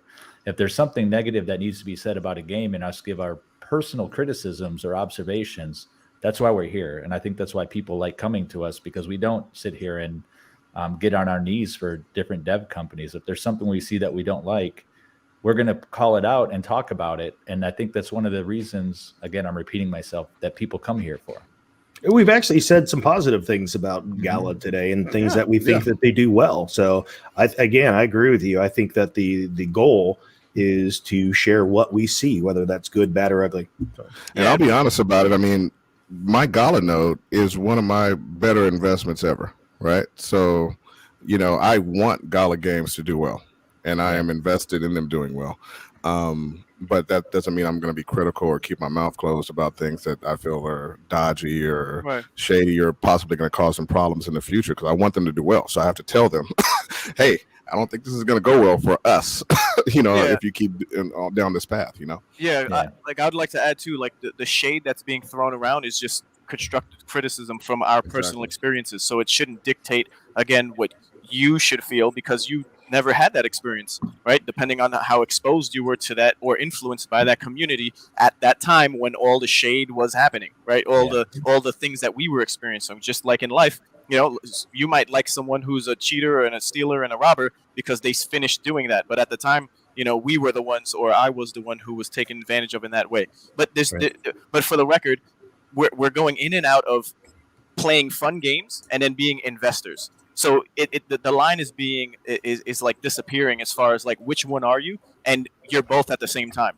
So if you're not emotionally sound and acknowledging that you're putting in more money than you can afford to lose, then you might be on an emotional roller coaster, which I personally am not. I still have all my Miranda's assets, and I position myself in a way where I'm just aware, as we all are, for why we're here as successful investors with our opinions, right? It's just that's as far as it goes, because we can always jump back into Gala Games. Any one of us can just sell and jump back in at any time, depending on what you feel like you want to do, right? Or what the market says and for whatever arbitrage opportunities there are. Yeah. But for myself, I'm a gamer, and I wouldn't mind holding on, as I can afford to do that, thankfully, onto anything that I buy, whether there's a hiccup or a bump in the road of a project. So it's important to just not, it's sad that whenever we talk about Gala, we compare them to other games, maybe not in the most positive light, but there needs to be some compare and contrast, because then everything is butterflies and rainbows. And when someone does get taken advantage of, or there's not enough transparency, or if there's a rug pull, as you might all experience depending on your exposure to the space in general, then you might come around and now start understanding all the stuff we've been talking about, but all for the purpose of sharing the experience of what is happening within this nascent space of game development on the blockchain with NFT and everything becoming gamified, and then marketers coming in. Yeah, everything is sales, right? Business, the business of it is what it is, right? But you might have stores that you go to in the legacy world, or companies that you buy games from who you don't like certain practices, but you really have no voice. What are you going to do? Not buy the Xbox? They don't care about you. You're just a number and a nut in a cog, and the system will keep going. But in this space, we actually might have some influence on a particular project, depending on how strong the community is and how much money the community has invested. Because, for what it's worth, we have decentralized exchanges. I mean, not decentralized exchange. We have DEX, right? The decentralized autonomous organizations that you can actually vote. And over time, certain games are going down that route where we will, as gamers, be able to own through the governance token, and then how much voting power we all have and what we want to see in the future of games, or in that particular game. But with Gala Games, there is no DAO, there is no white paper, there is no roadmap, there is no anything, right? So comparing that to every other project that you see a future in as you being the controller, or someone who has more control in what you want to see the game developed into, right? It's just night and day. But for what it's worth, when we talk about money, yeah, congratulations to everybody. That's a part of the reason why we're here. We're playing and earning, right? Proof of work, and it's all on the blockchain. It's an immutable ledger. But yeah, that's my rant. I agree with the idea that, you know, sailors aren't made on still seas, right? You got to get through some struggles and some turmoil. Absolutely. But at the same time, I think companies learn from that, but I think they also learn from their customer base as well. Sure. And that's part of the reason why we're all together doing what we do, is because we talk about the good and we talk about the bad. And you know, in these days on social media, people think if you make a negative comment about something, you must hate it. And that's not the case. These are all projects we really enjoy and we want to see be successful. But if everyone's there, you know, championing this stuff, no one's ever telling the devs where they're getting it wrong. And we have that's how we use this voice. We call out what we think is wrong. I'd say that probably for the first time in human history that we are experiencing a transition into a time where the people have a voice that they can leverage to do things that are more powerful than the corporations. I mean, look at Wall Street Bets and GameStop in situations where in this space, the projects that are winning are community driven. And the best projects are the ones where there's a tight relationship, and a relationship of mutual respect and trust between the developer and the community that they're working with. And so I believe it's incredibly important to be able to have conversations like this, no matter if it is good or bad. And hopefully the developers listen, because it helps them to understand the things that they should be paying attention to, as where a lot of times a corporation, and especially companies that come from a corporate background like Zynga and where they came from, and they have a history of just creating projects that focus on building and taking money and less on the community. So by re-educating companies that come from that space and come into DeFi and NFT gaming and play to earn, you're basically creating a better opportunity for everyone. And you got to have some watchdogs in the space. And as has already been mentioned, these are projects that we still take part in. We just mentioned that we're going to be participating in this Vox drop that comes up. So yeah, for me, it's just important to keep companies honest and have a conversation about the good and the bad, and everyone wins as a result of that. And the unfortunate thing is the companies don't even get that right now. I think some of the friction we've had with Gala is because they're taking us as just naysayers constantly and stigmatizing and not I don't want to bring up too much old stuff, but at the end of the day, I mean, we're all gamers. We all want to make money. We want to see people be successful. And if you're not listening to your most vocal critics, you know, I think these days people expect that it's all or nothing. You know, you're either all for something or all against something, and that's just not how I operate. And I don't think it's how we operate. Right? Yeah, I think both of you guys. Go ahead, Fancy.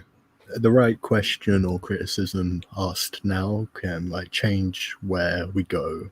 Really, even if they don't publicly announce it, they will question doing things similar to that in future, and it's a learning process, really.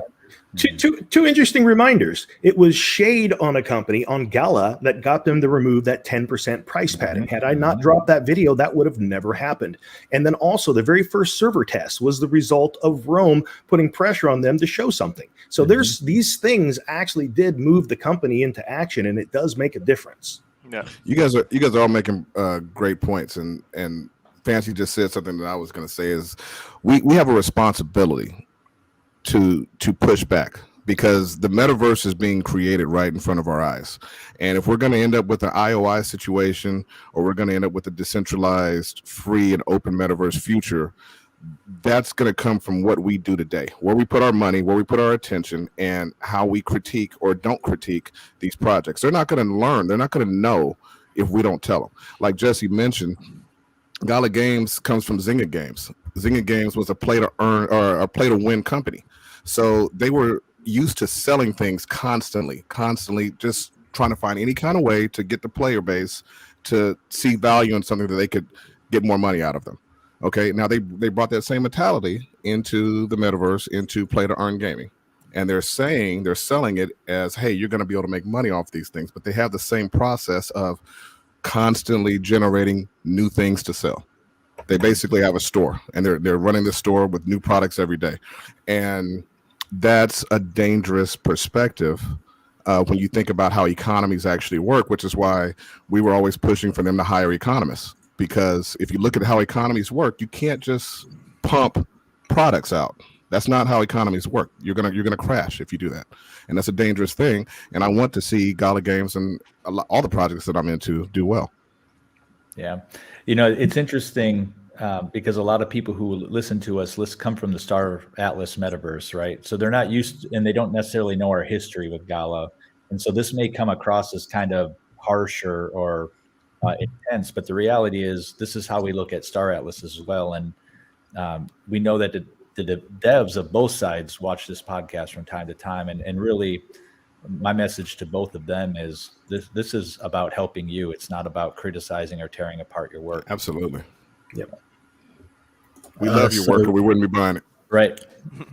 Perfect outcome for everyone is that it's an excellent product that we're all enjoying and having a great time playing, for years to come. So, yeah. Oh, I forgot about this picture. Who wants to explain what this is? Oh, wow. Yeah, so this is a picture from the Vox discussion chat in their Discord, and it's I guess it's the end product they want to build. Like, it's what they're aiming for. This is the destination we're talking about. So I want that Voxel. Yeah, you can see like an orc in the background sitting. Sure enough. Guy with a pirate hat. Got a chef. Wow. Yeah. So are those boxes in the background? Is that what we're seeing? Yeah. Yeah. Seated at tables drinking. Just bringing it back to this picture for reference. So that's what it looks like now, and put into an environment they could participate in whatever. So why is the big one there sitting there? Well, it looks like it's been drinking. It looks like it had a few too many. So my question is this: is this Mirandus we're looking at, or is this Vox World? And is Vox World going to be a reflection of all the games in the Gala universe? So kind of jumping from the Mirandus Vox World into the Townstar Vox World? So the vibe I get from this is it's what they kind of described a long time ago when they were talking about how they were going to do like a small test of the world. This seems to be like how they're going to slowly test out the metaverse with their boxes. And I guess they could use this as like a model which would help in future.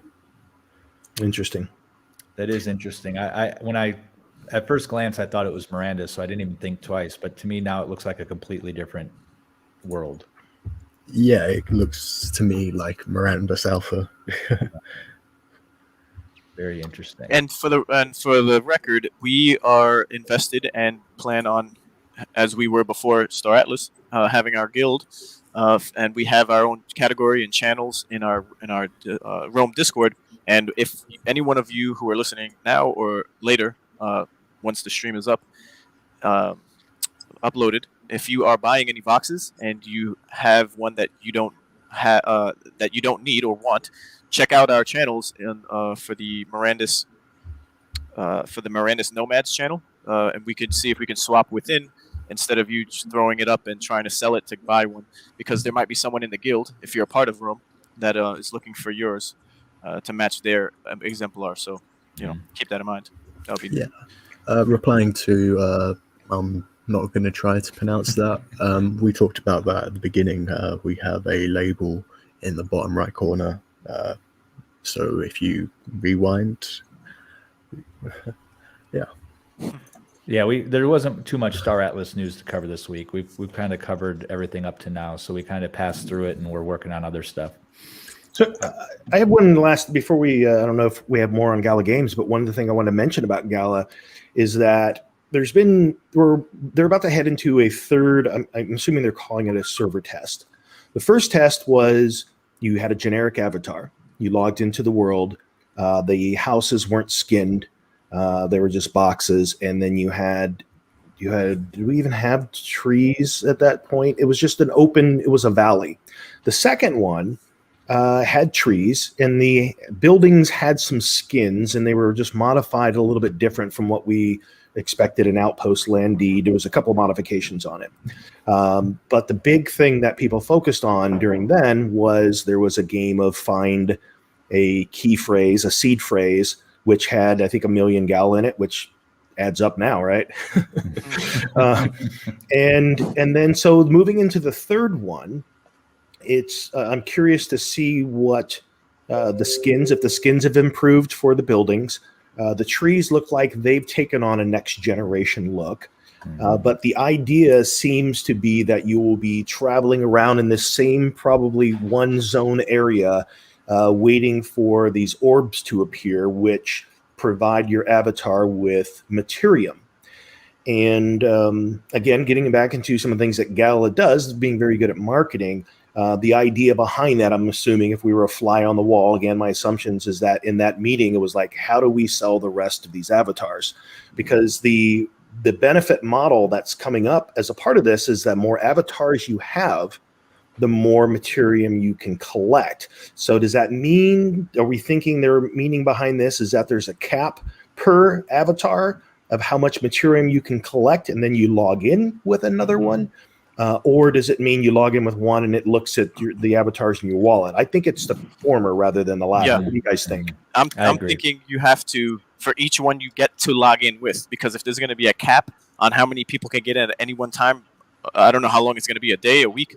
I don't know if that was shared already of the test, but I would love to get in with all my exemplars if that's the case, if it's a 1-by-1 case, base by base, and then you can, I guess, find it in the land, or you just automatically get it. I don't know what that process is either. Well, I think a lot of us still have our assets sitting on OpenSea in different wallets, right? Or not sitting on OpenSea, but in wallets related to OpenSea. And I've just left them there in anticipation of the game. So I'm probably going to have to move them into my Gala wallet and spend that ETH, which is why I haven't been moving them, because it's so damn expensive. I've been waiting for Gala to come out with a different way. But it doesn't look like that's going to work. But what I'm hoping is that this is not just a few pieces of the materium or whatever the resource is. I hope this is a big event for the people who've actually invested and bought the exemplars. And I'm looking forward to it, but I'm looking forward to it more to see what the materium system looks like and what the earnings are like. On that note, for those that don't know, Ultra right quick. Oh, hey, Ultra. Right, my guy.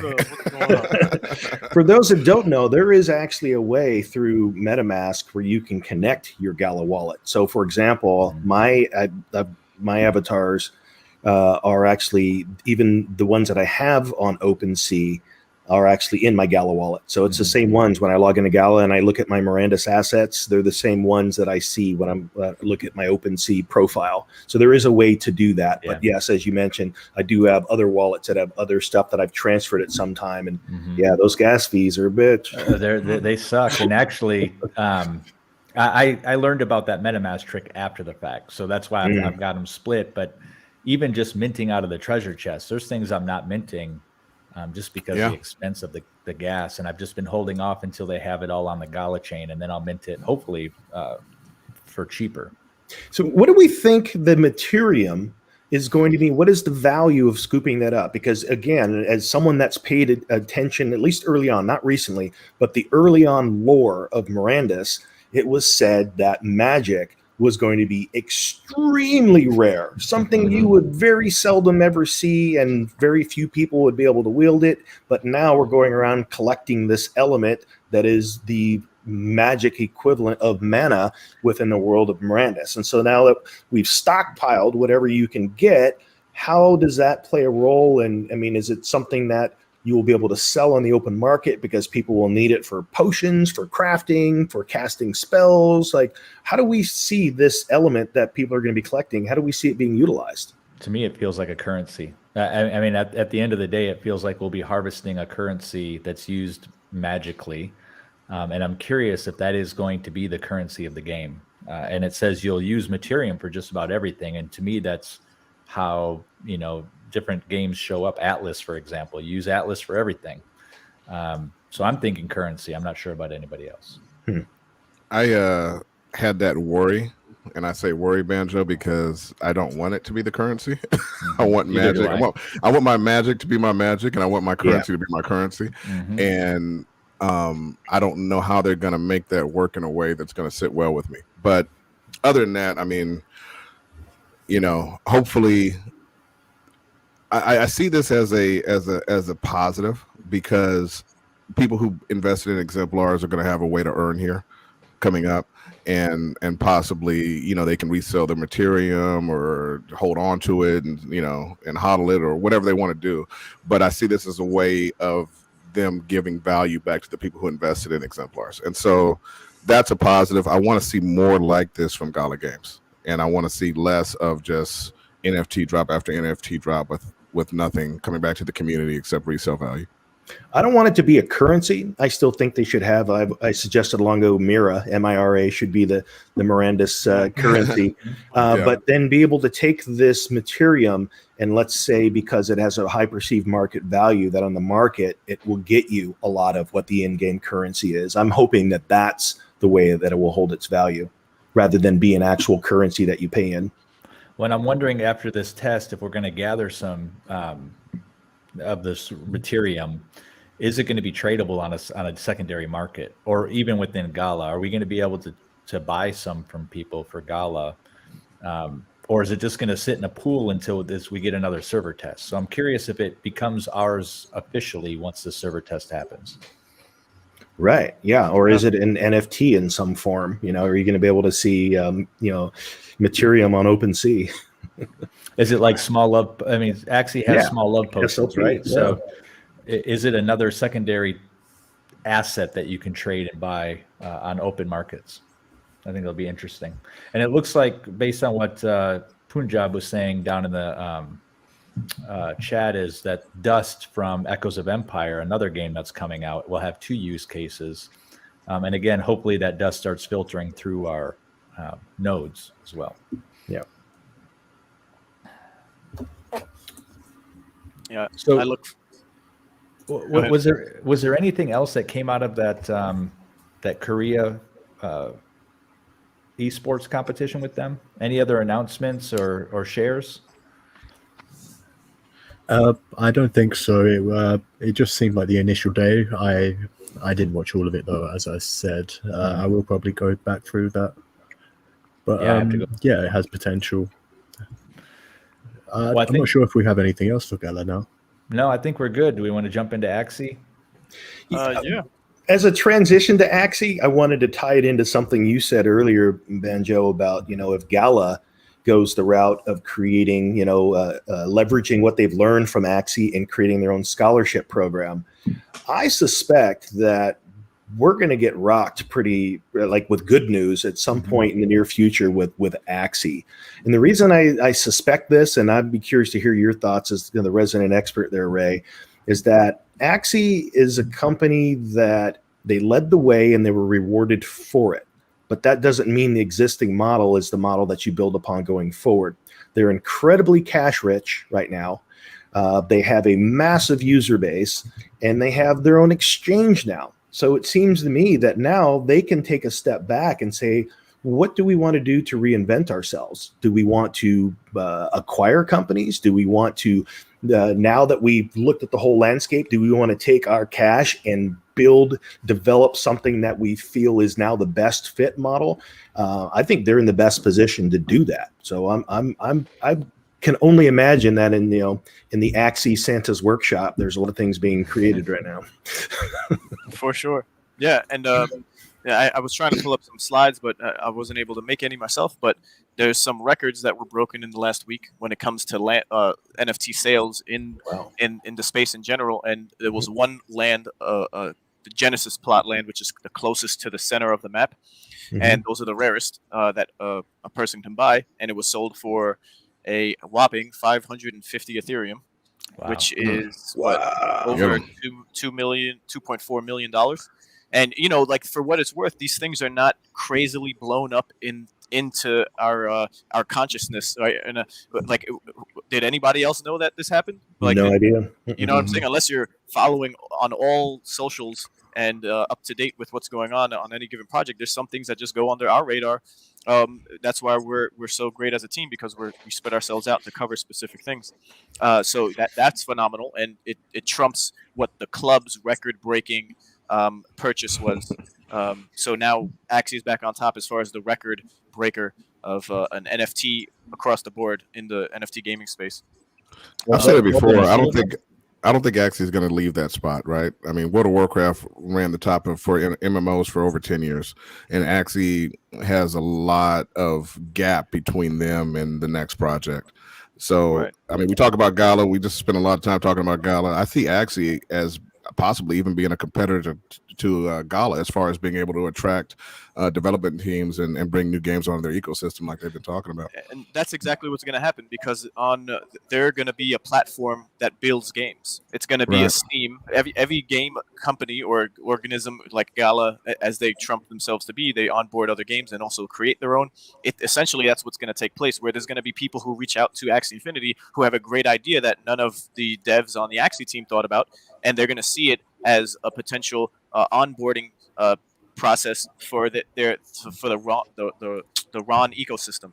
So they have their own sidechain off of Ethereum. They have their own token that you can actually right now provide liquidity for both Smaller Potion and AXS to earn the token before it's even on any exchanges or tradable on the market. Which is basically you getting Ethereum before it was ever purchasable and tradable.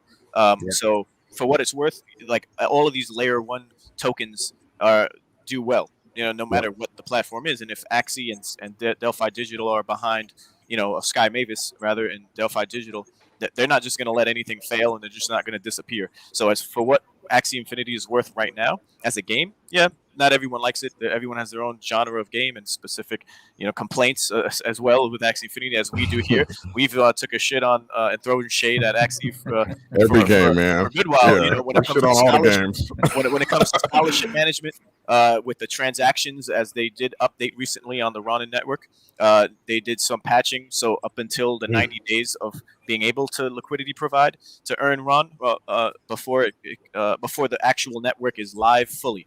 It's just like the update on Ethereum. It's not live yet, but everyone's shitting on Ethereum, right? The fees, this, that. Everyone has a certain complaint depending on what you can handle, what your what your tolerance is for either the fees or a particular fun game that isn't fun, or pick your choice. Even Illuvium, even the devs of these projects shit on and throw shade on each other, behind the scenes. But it's just more professional, and if you keep up with that, you'll see that more often as well.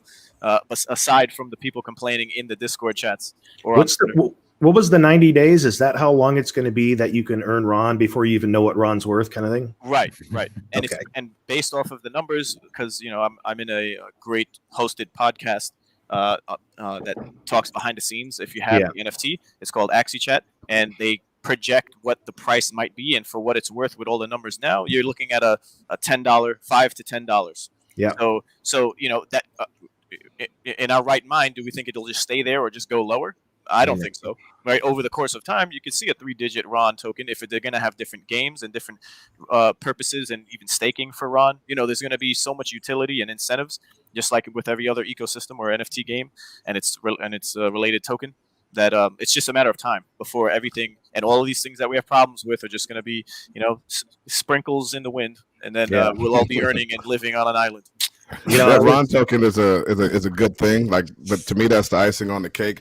I gotta personally thank you, Ray, because I listened to you and Jesse last week talking about the liquidity and all of that, and so I went on ahead and played with it, and I'm very happy with what's going on there. I mean, you can stake your AXS, you can liquidity provide for SLP wrapped ETH, you can do the same for AXS and wrapped ETH, and you're earning the Ron token on all these levels. And it's basically, in my mind, I've been telling people that Axie Infinity is basically its own country now.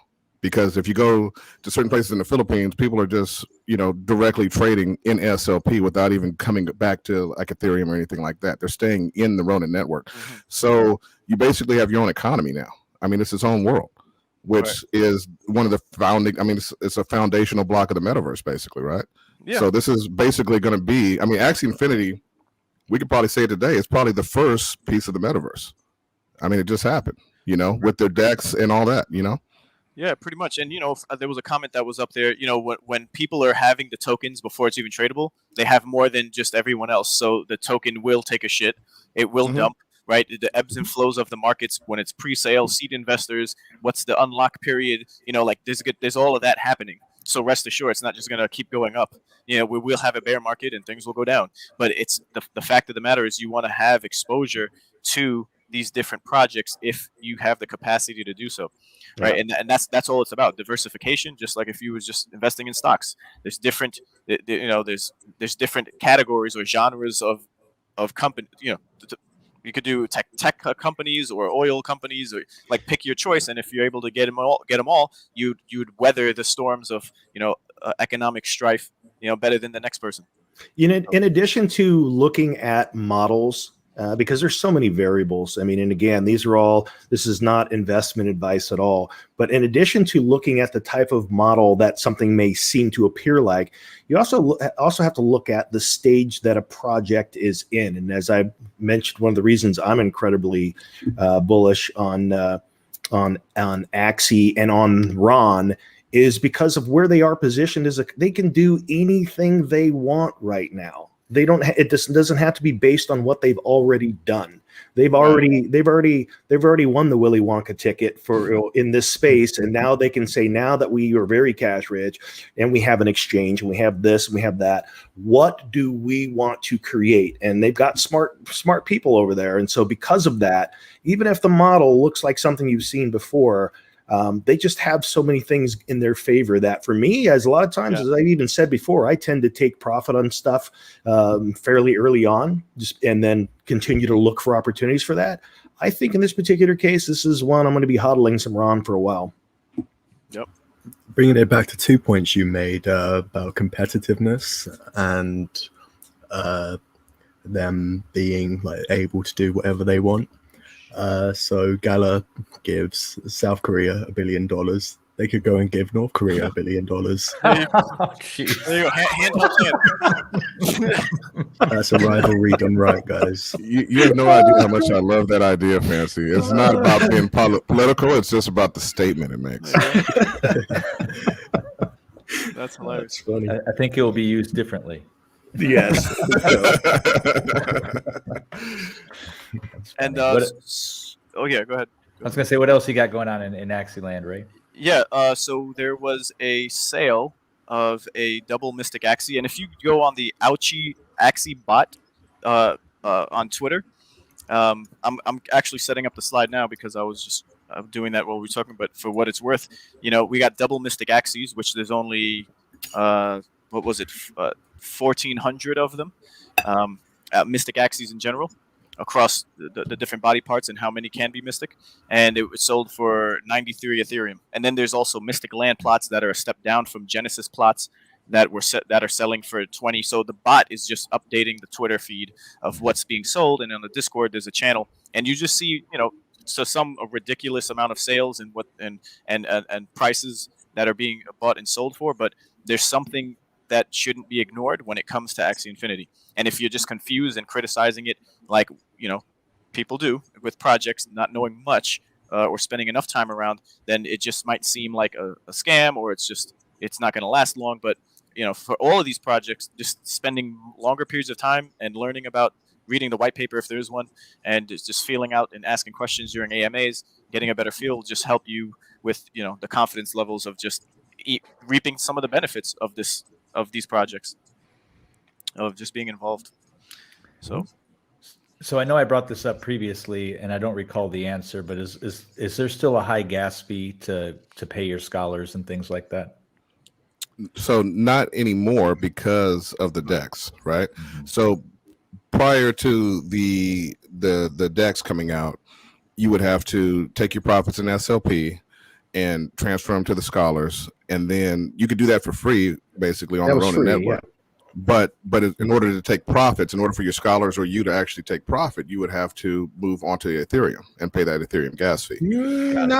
Well, yes and no, because you could for a long time, and you can go straight from Ronin to if you're able to access something like Binance, and you do it with you weren't paying ETH fees for that, and then you just trade it out right then. So that's SLP one way was you can carried on the Binance exchange. Yes. Mm-hmm.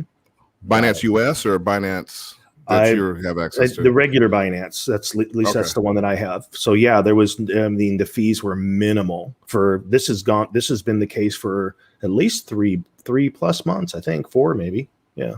Okay. So there is a way out without ETH. So now with the DEX, you can basically stay within their ecosystem, right? Because you can trade SOP back and forth amongst people.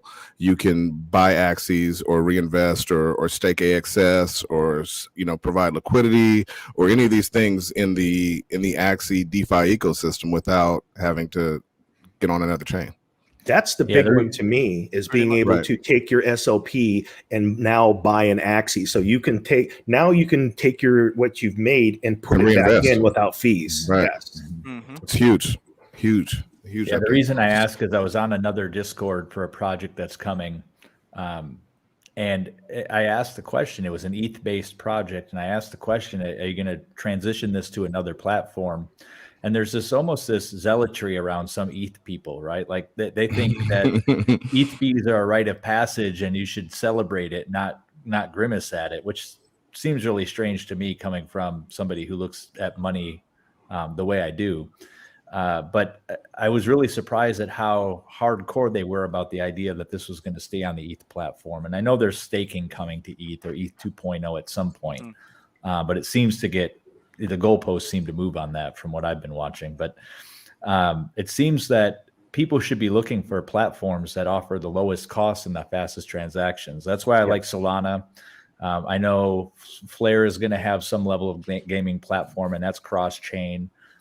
Just recently, over the past couple of months, somebody's developing a gaming platform on the XRPL, which is the XRP ledger. Mm-hmm. And I really think that whoever masters removing blockchain from the experience and just making it feel like a game and makes it the cheapest is really going to have the platform where a lot of the games are built.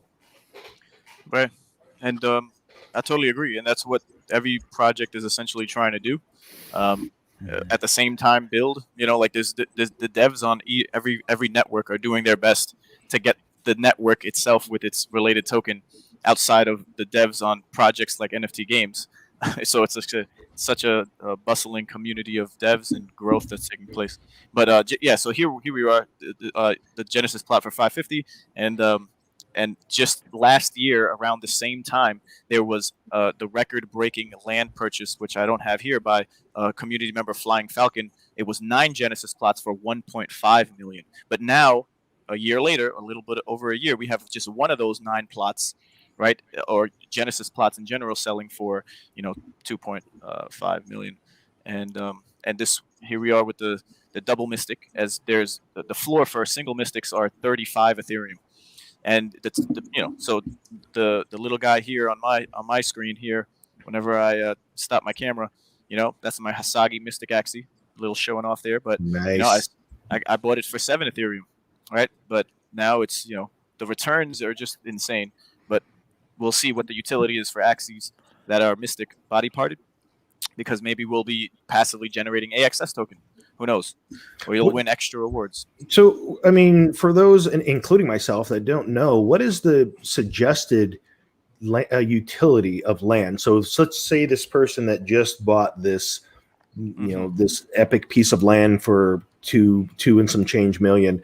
What do they hope to get back for that? I mean, is it still a long way off? Because again, even in this space, I look in terms of, I kind of feel comfortable if I can see a year return on investment, considering across the board what investments tend to look like and what's possible in this space. What is the proposed or suggested utility of land within Axie right now? So it's going to be generating you passive income. That's the major selling point. Other than you'll be closer to Lunasia, which is the overall land, but the center, where they're like in Sandbox, there'll be companies who are able to buy out specific and develop on those portions of land, which you can just call commercial, right? But besides the point of just generating AXS, you can build on your own land a business of what you want to provide as a service or a product, right? You'll be able to harvest your own resources on your own land without anyone intruding on yours to then sell. And the rarer your land, I'm guessing the higher the quantity of or the rarer the rarity levels, right? The rarer the resources you'll be exposed to. So you wouldn't have to travel maybe 2 hours, and there's items that help boost your travel speed, right? The mystic items. So all of this taking into account, if you're a gamer, you want to see and play the game the most efficiently and effectively, so you can earn and play without needing to, maybe for Star Atlas, spend as much Atlas, right? You want to be methodical about how you're going to play the game, so you don't spend on transaction fees and then also waste your time for traveling when there's other ways to get around to then mine or harvest resources or defeat a dungeon boss. So no, not only that, Ray, but correct me if I'm wrong. But my impression was that people would be able to farm resources on your land, and then they would end up dropping some of those resources back to you. So is that not the case? So kind of, it's 50-50. No one can harvest resources off your land, but if they are traveling over people's land to get somewhere closer than just the main road, which it'll take longer, they will be dropping rewards along the way, depending on if it's your plot or not. So whatever they might have harvested or won as tokens that are NFTs, which all of them will be, it could be a shell, wood, rock, stone, or whatever you want to call it, then they'll be dropping. It'll be a slow leak, like a faucet, until they get back to their own plot of land to secure those resources in storage, or then swap on the decentralized exchange wood for stone. All of these will be on the decentralized exchange as NFT items that are so sellable and tradable. So, do you think that's going to be a consistent form of passive income, or do you think it's going to be too volatile to? Okay. Think about it: millions upon millions of people who don't and aren't able to own land, who are going to be playing on the game.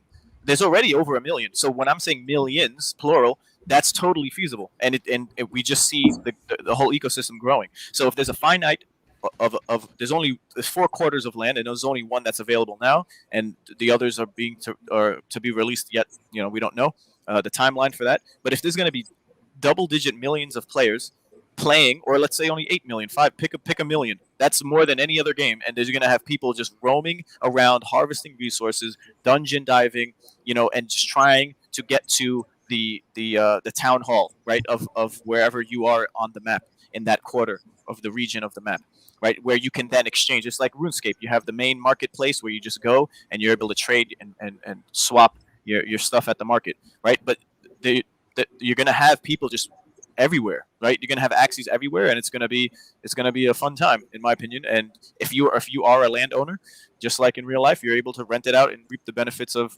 someone else's labor, right? And I have scholars, so the scholars who are mine, that we have a great relationship with each other, they're going to be able to work the land and reap a better percentage of rewards, other than just playing with the Axies and getting 65-70%. As they have. So Ray, I have a question for you. Is this Mystic Axie a flex? I mean, how long does it take to get the 93 ETH back if you buy that today, right? Or is it just a ETH flex? So that's the thing. But to Justin's point, no one's making anything back on their land right now. Just like with any Gala, games ecosystem, NFTs, unless you're flipping them.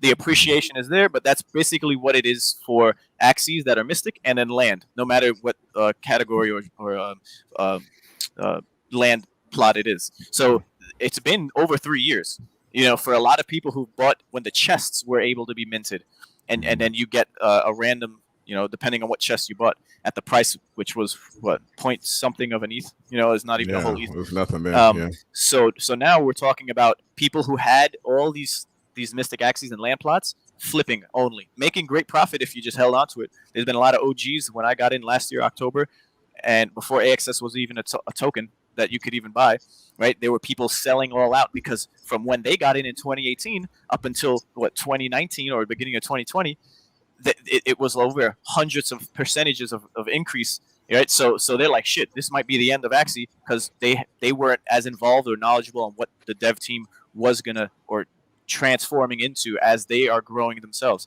Where now, essentially there's talks about having a Axie Infinity credit card, right? That's in the realm of possibilities. It's totally possible, right? And they're more of like a financial institution / game development company, right? And that's the fine line I mentioned earlier, where it's just like, as investors and gamers, what are you? Like, what do you want to be? A gamer? You're still gonna play and make money, right? But if you invested, it's up to you, and then to compound your winnings. But yeah, no one's making anything off of Mystic Axes or land. It's yet to be seen, and it seems like it's coming sooner than later, because that's the next step as far as what's coming for Axie Infinity. And then there was an update on the Discord. There's periodic ban waves that take place because of the terms of service are being violated, and they updated them. And just in this last ban wave, which happened in this week, there was 1,800, 505 Axies were banned. And I know one individual who had like a couple of thousand Axies banned, and to his knowledge, it was someone he trusted, and it was a big Twitter thing, and there was some shade that was thrown to Axie Infinity and the devs for his position in the community as an esports commentator and hoster of a lot of esports competitions early back in the day that generated a lot of support and community engagement. But it's unfortunate, but it's you took on as a scholar the responsibility, as the dev team did not create this as a service, at your own risk, right? So it's every man for themselves, and you shouldn't expect anything from a dev team to help you out unless you're in their back pocket in some way, shape, or form. So they modified the ban terms over the weekend upon discovering error in the detection algorithms, and we've updated COS to make the rules around multi-accounting more clear. So I guess the risks are going to be more clear for people coming in just wanting money and creating scholars, and maybe tweaking the system, either botting or just mass spamming. So, and then last but not least, we have a 10 million breeding event, which I guess started on the 23rd. And I think it's for up until Christmas, right? That's what it was. And then, so now this item, right here, the Tanuka or Tanuki, it's worth, there's only one on the market now, and there's a finite amount of every item in the game itself. So just like the land plots, there's a finite amount. There's nothing that's in excess and just constantly unlimited. So now this item, the only one up for sale right now is 100 Ethereum, and it's by an individual that I've seen but not met in person. Seems like an OG and a whale in his own right. and so for the 1 millionth Axie that was bred, there was a gentleman, before the terms of service was changed.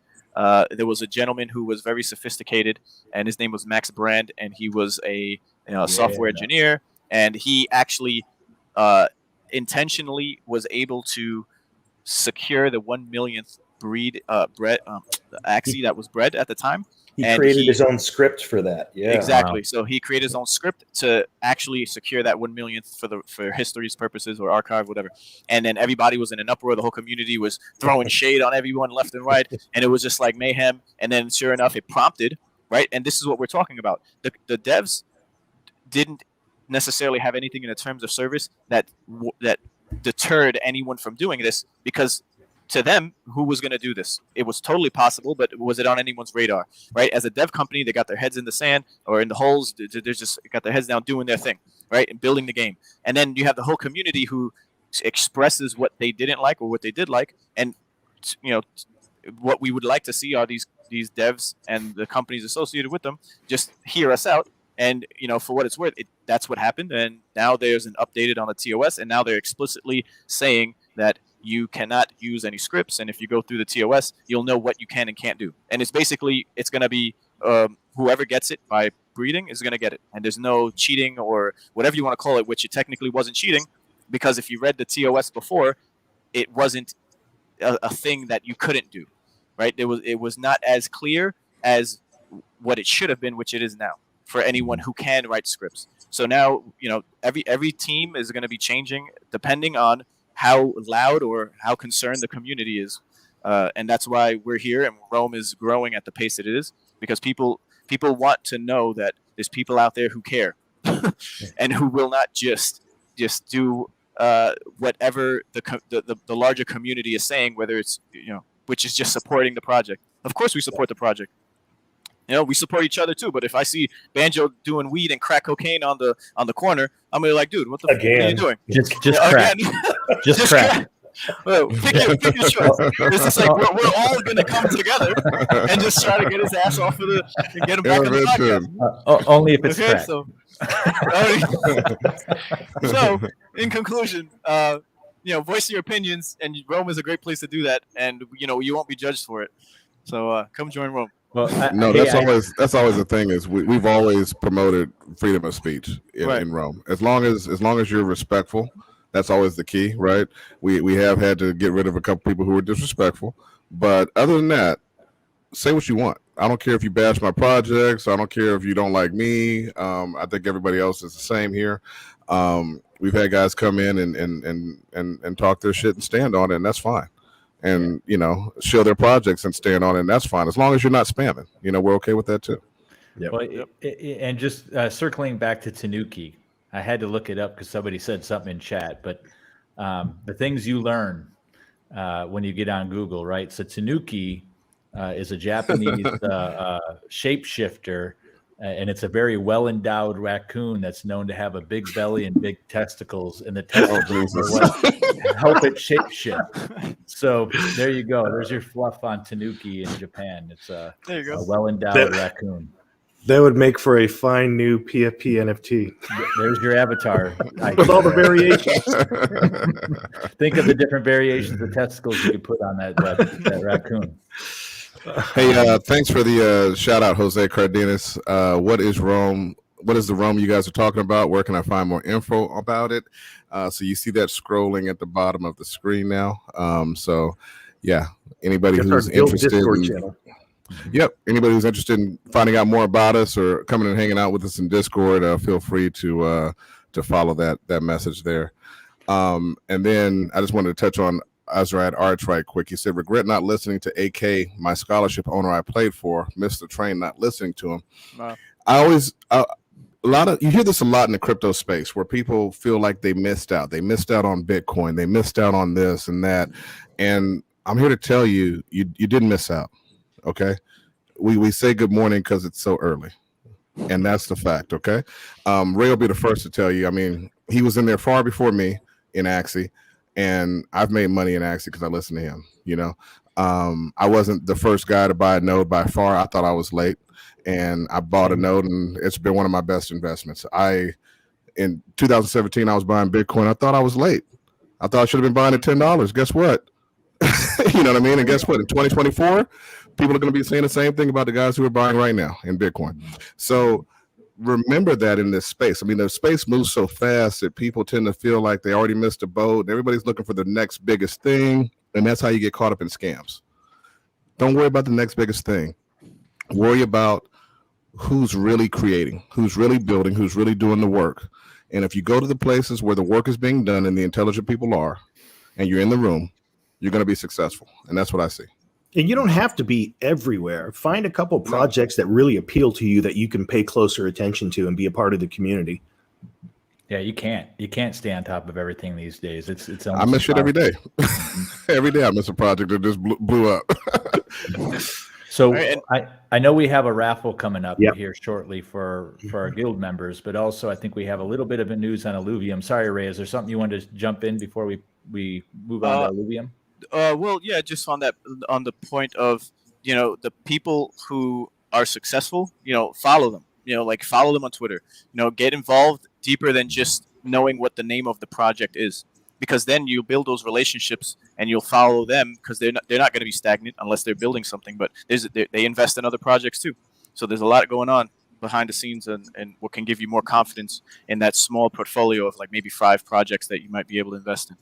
But that's not financial advice. So take that for what you will. Hey, thanks, Ray. Fancy, why don't you jump us into Illuvium? Hey, yeah. So this week there has been 6,000 more people joining their Discord at a total of 200,017. Just a quick 1 minute, folks that are just checking us out for the very first time, or you may not be familiar with Illuvium. Illuvium is another project in the space that we've been paying attention to for quite some time. They're still not near launch. They have a fast growing Discord, very tight community, and one that has the project itself is doing some unique things. They have a white paper, and they have a lot of who's who heads of other projects that are private investors in this. I think their model is, the idea is they're trying to be a AAA game version of Axie, but probably also with their own spin on it. So with that, now I think it makes a little bit more sense, some of the things you're hearing from Fancy Hat here. Yeah, you're right. We do have the trailer in the background. I might as well put that on while we're talking about it. So yeah, 6,000 more people on their Discord this week. And they have also released more information about their classes and synergies, and how they can combine when you fuse a Illuvium to tier 3, which involves so if you want a tier 2, you need 3 tier 1s, and you fuse them all together, burning 2 of them, and you get the tier 2, and then you have to do that again for tier 3. So it's a total of 9 for every big Illuvium you want tier 3. And these are what they released. Not showing while I'm playing the video.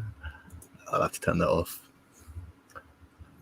Yeah, so the nature and air statistics and synergies. It does tag on quite nicely to what they released last week. There is a total of 5 of these now, and it is quite simple, like energy, tank, kind of utility / damage, and then there is recovering health and avoiding. And when you, like I said, when you get these to tier 3, they combine stats into like a unique trait. So here is nature and air becoming the spore stat. And when I saw this, I thought it was just quite overpowered, like the first time I read it, and I still do. What do you guys think? So what we're looking at here, when you say tiers, so does this mean that once they've been combined, that's when they gain these additional, like they gain 10% from 2 to 3, and then another 10% from 3 to 4? Yeah, so there would be like increased stats for each one. You wouldn't be getting rid of all your NFTs for no reason. But here is a animation they released this week showing 2 of them. So the big one, that would be like the next tier up. So did it take 3 of those little guys to make that big one? Yeah, and it burns all of the little ones. So when you go out and catch these, eventually they'll stop releasing them, and the current supply will all be used to try and get as like powerful a creature as you can. So there wouldn't be these like lower tiers which would make them valuable.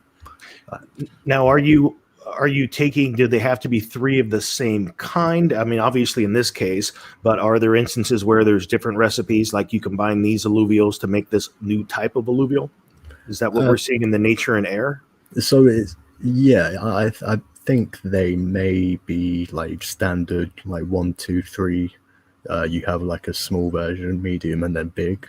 Mm-hmm. But I could be wrong at this point. It is all still fresh out of the oven. as they say. So is there an opportunity for people who are approaching this from a free-to-play to go out and farm these alluvials and sell them on a market to people who want to grow or combine them? Yeah, well, by making the smallest ones a part of the recipe to get powerful, it allows the smaller people to have something valuable in a way. Mm-hmm.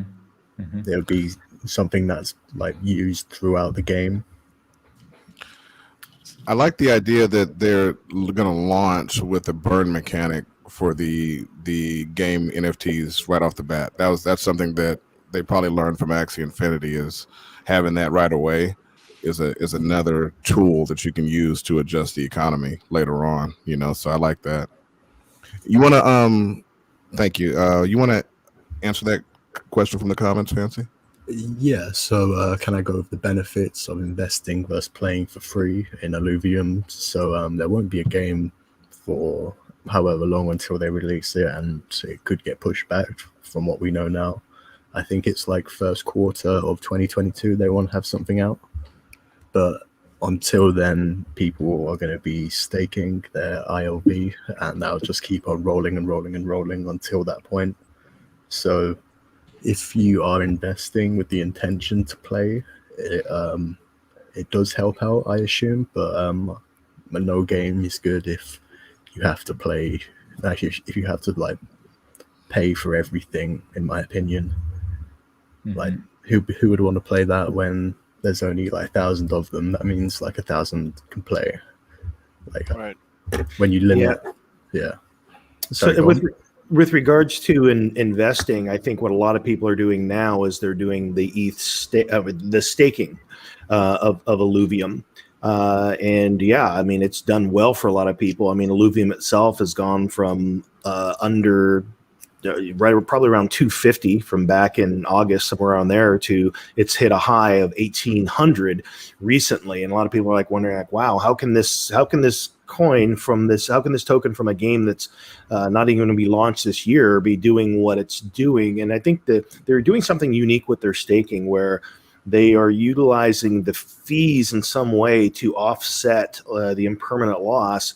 And so as a result, I mean, people have done fairly well with it. Another thing that's interesting about their token is that it's got a max 7 million supply, and there's only something like 634,000 in circulation right now. So that is something that plays a role in why we're seeing this game token go up so high. I saw someone else mention earlier that council elections are something that's coming up pretty soon. So, mm-hmm.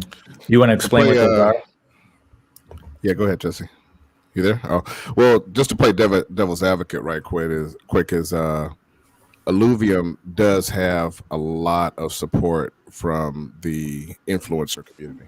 So as far as YouTubers and Twitter personalities and such that are deeply invested in Alluvium, they have basically everybody. And so they're going to be continually promoted up until the game launches or doesn't. You back, Jesse?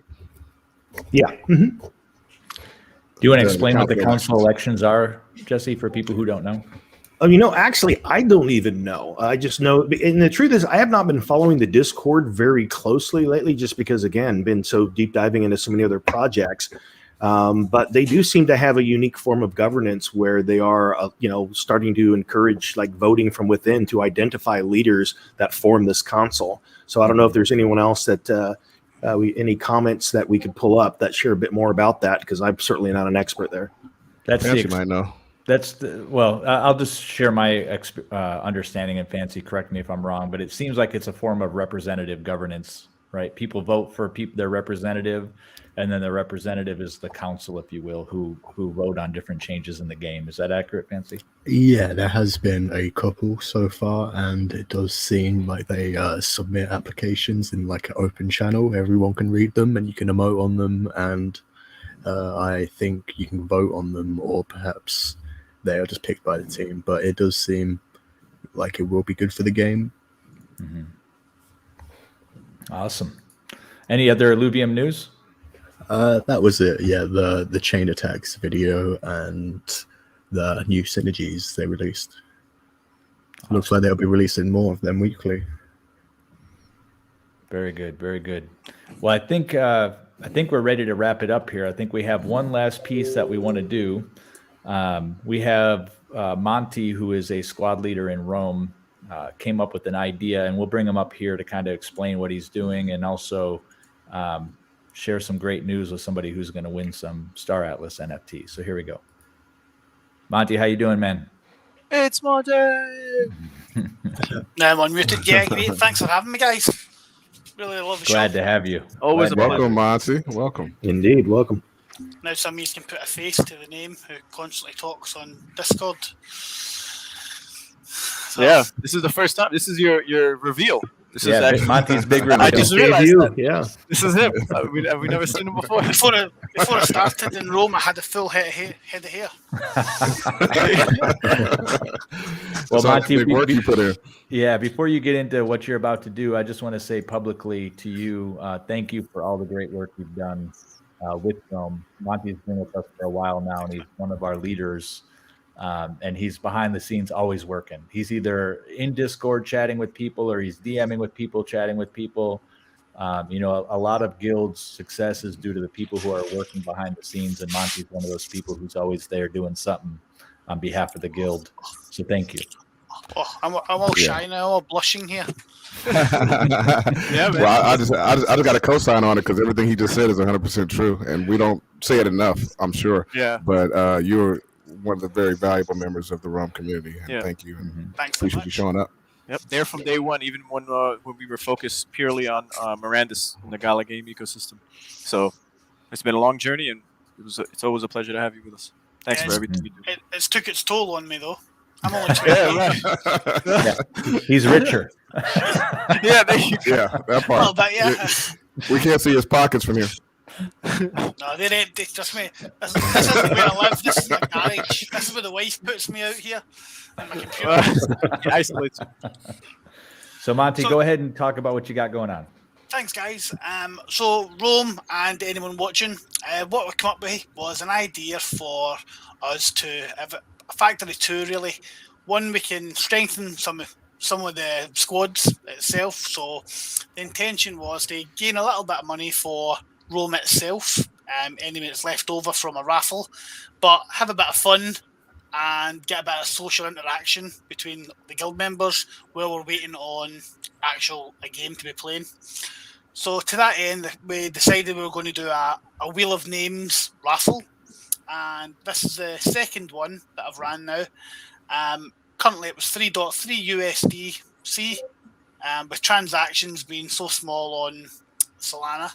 It's been quite effective this time, and we're now in a position to raffle off the second X5 to some lucky Roman.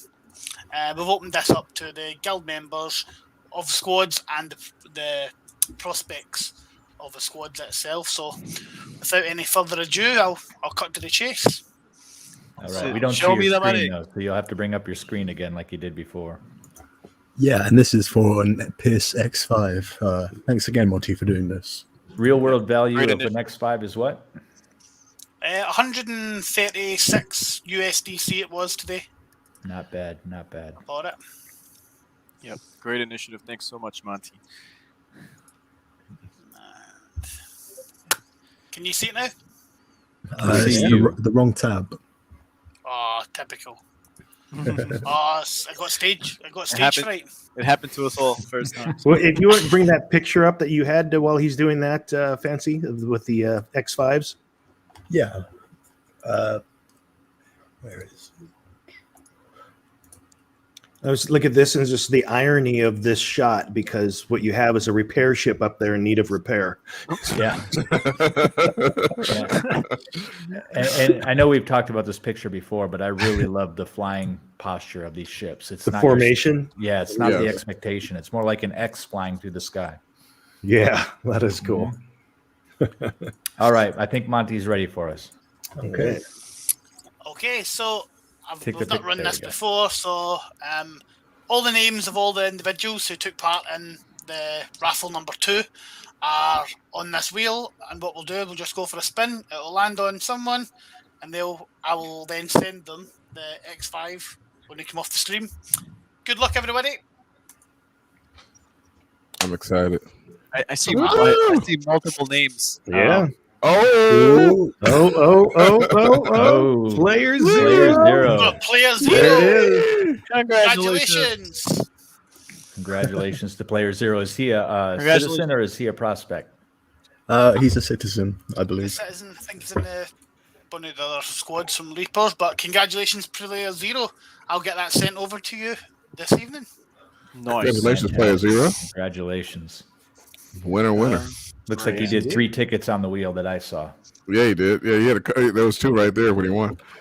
Yeah, because just for full discretion, I put my name in here just to fill up the raffles because I wanted to do it. I was not intending on taking the Right. X5 in any way, shape, or form. Right?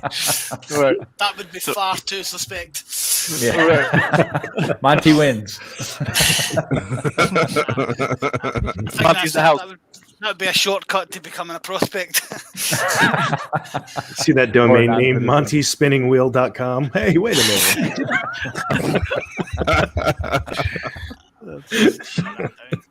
But, yeah, thanks for having us, guys. So are you going to be having another one, Monty? Is it successful Yes, enough to do I'd more? like to do it. Hopefully, maybe this time I'll try and give more people a chance. This is getting it out there a bit more with more people seeing it. I'd like to try and do it every 2 weeks. If there is an appetite for it, that is. Sure. The possibility would be it going up in the ship value going up. And if we do get a lot of uptake on it, I don't know if we touch the realms of a bigger one for a Christmas Eve raffle, maybe a $5 or a $10 worth of ship for a Christmas Eve one. Just food for thought. All right. So look forward to that. Join Rome. You heard it from the man himself. We'll have announcements for every bi-weekly, potentially, depending on the appetite, for a giveaway. Awesome. Excellent. Thank you, gents. All right, Thank Monty. you, Go sir. Rome. Thank you, sir. Go Rome. Thanks, Monty. Go Rome. Go home. Thanks, Monty. All Enjoy right. your- Well, we're getting towards the end of the show. Does anybody have anything they want to share before we sign off for the week? Rome is also doing an invite competition at the moment. We are ending on Christmas Day. First prize is a PSX5 with a PSX4 and an Opel Jet. Awesome. It's exciting. Oh, wow. That's nice. So where should anyone go to learn more about that invite? There's a announcement in our channel.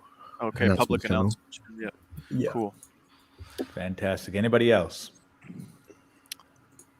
Just happy holidays. All right. Well, I hope everyone had a great Thanksgiving. As ever, the Metaverse Nomads will be here every week to coach you and talk about the games that we like, talk about the things we don't like about the games we love, and always try to be objective and honest in our assessments and our conversations. So thank you all for joining. Please like and subscribe, and we'll see you again next week. Are you ready for the next evolution in gaming? Blockchain games are here. Why just play when you can play to earn? Enter the Star Atlas Metaverse with Rome. Star Atlas is a grand strategy game of space exploration, territorial conquest, political domination, and so much more. Rome is a premier guild of the Oni faction within Star Atlas. Rome is here to play and to earn. Want to take part in the action? Rome is accepting new citizens. Join the Rome Guild on Discord to learn more at gorome.io.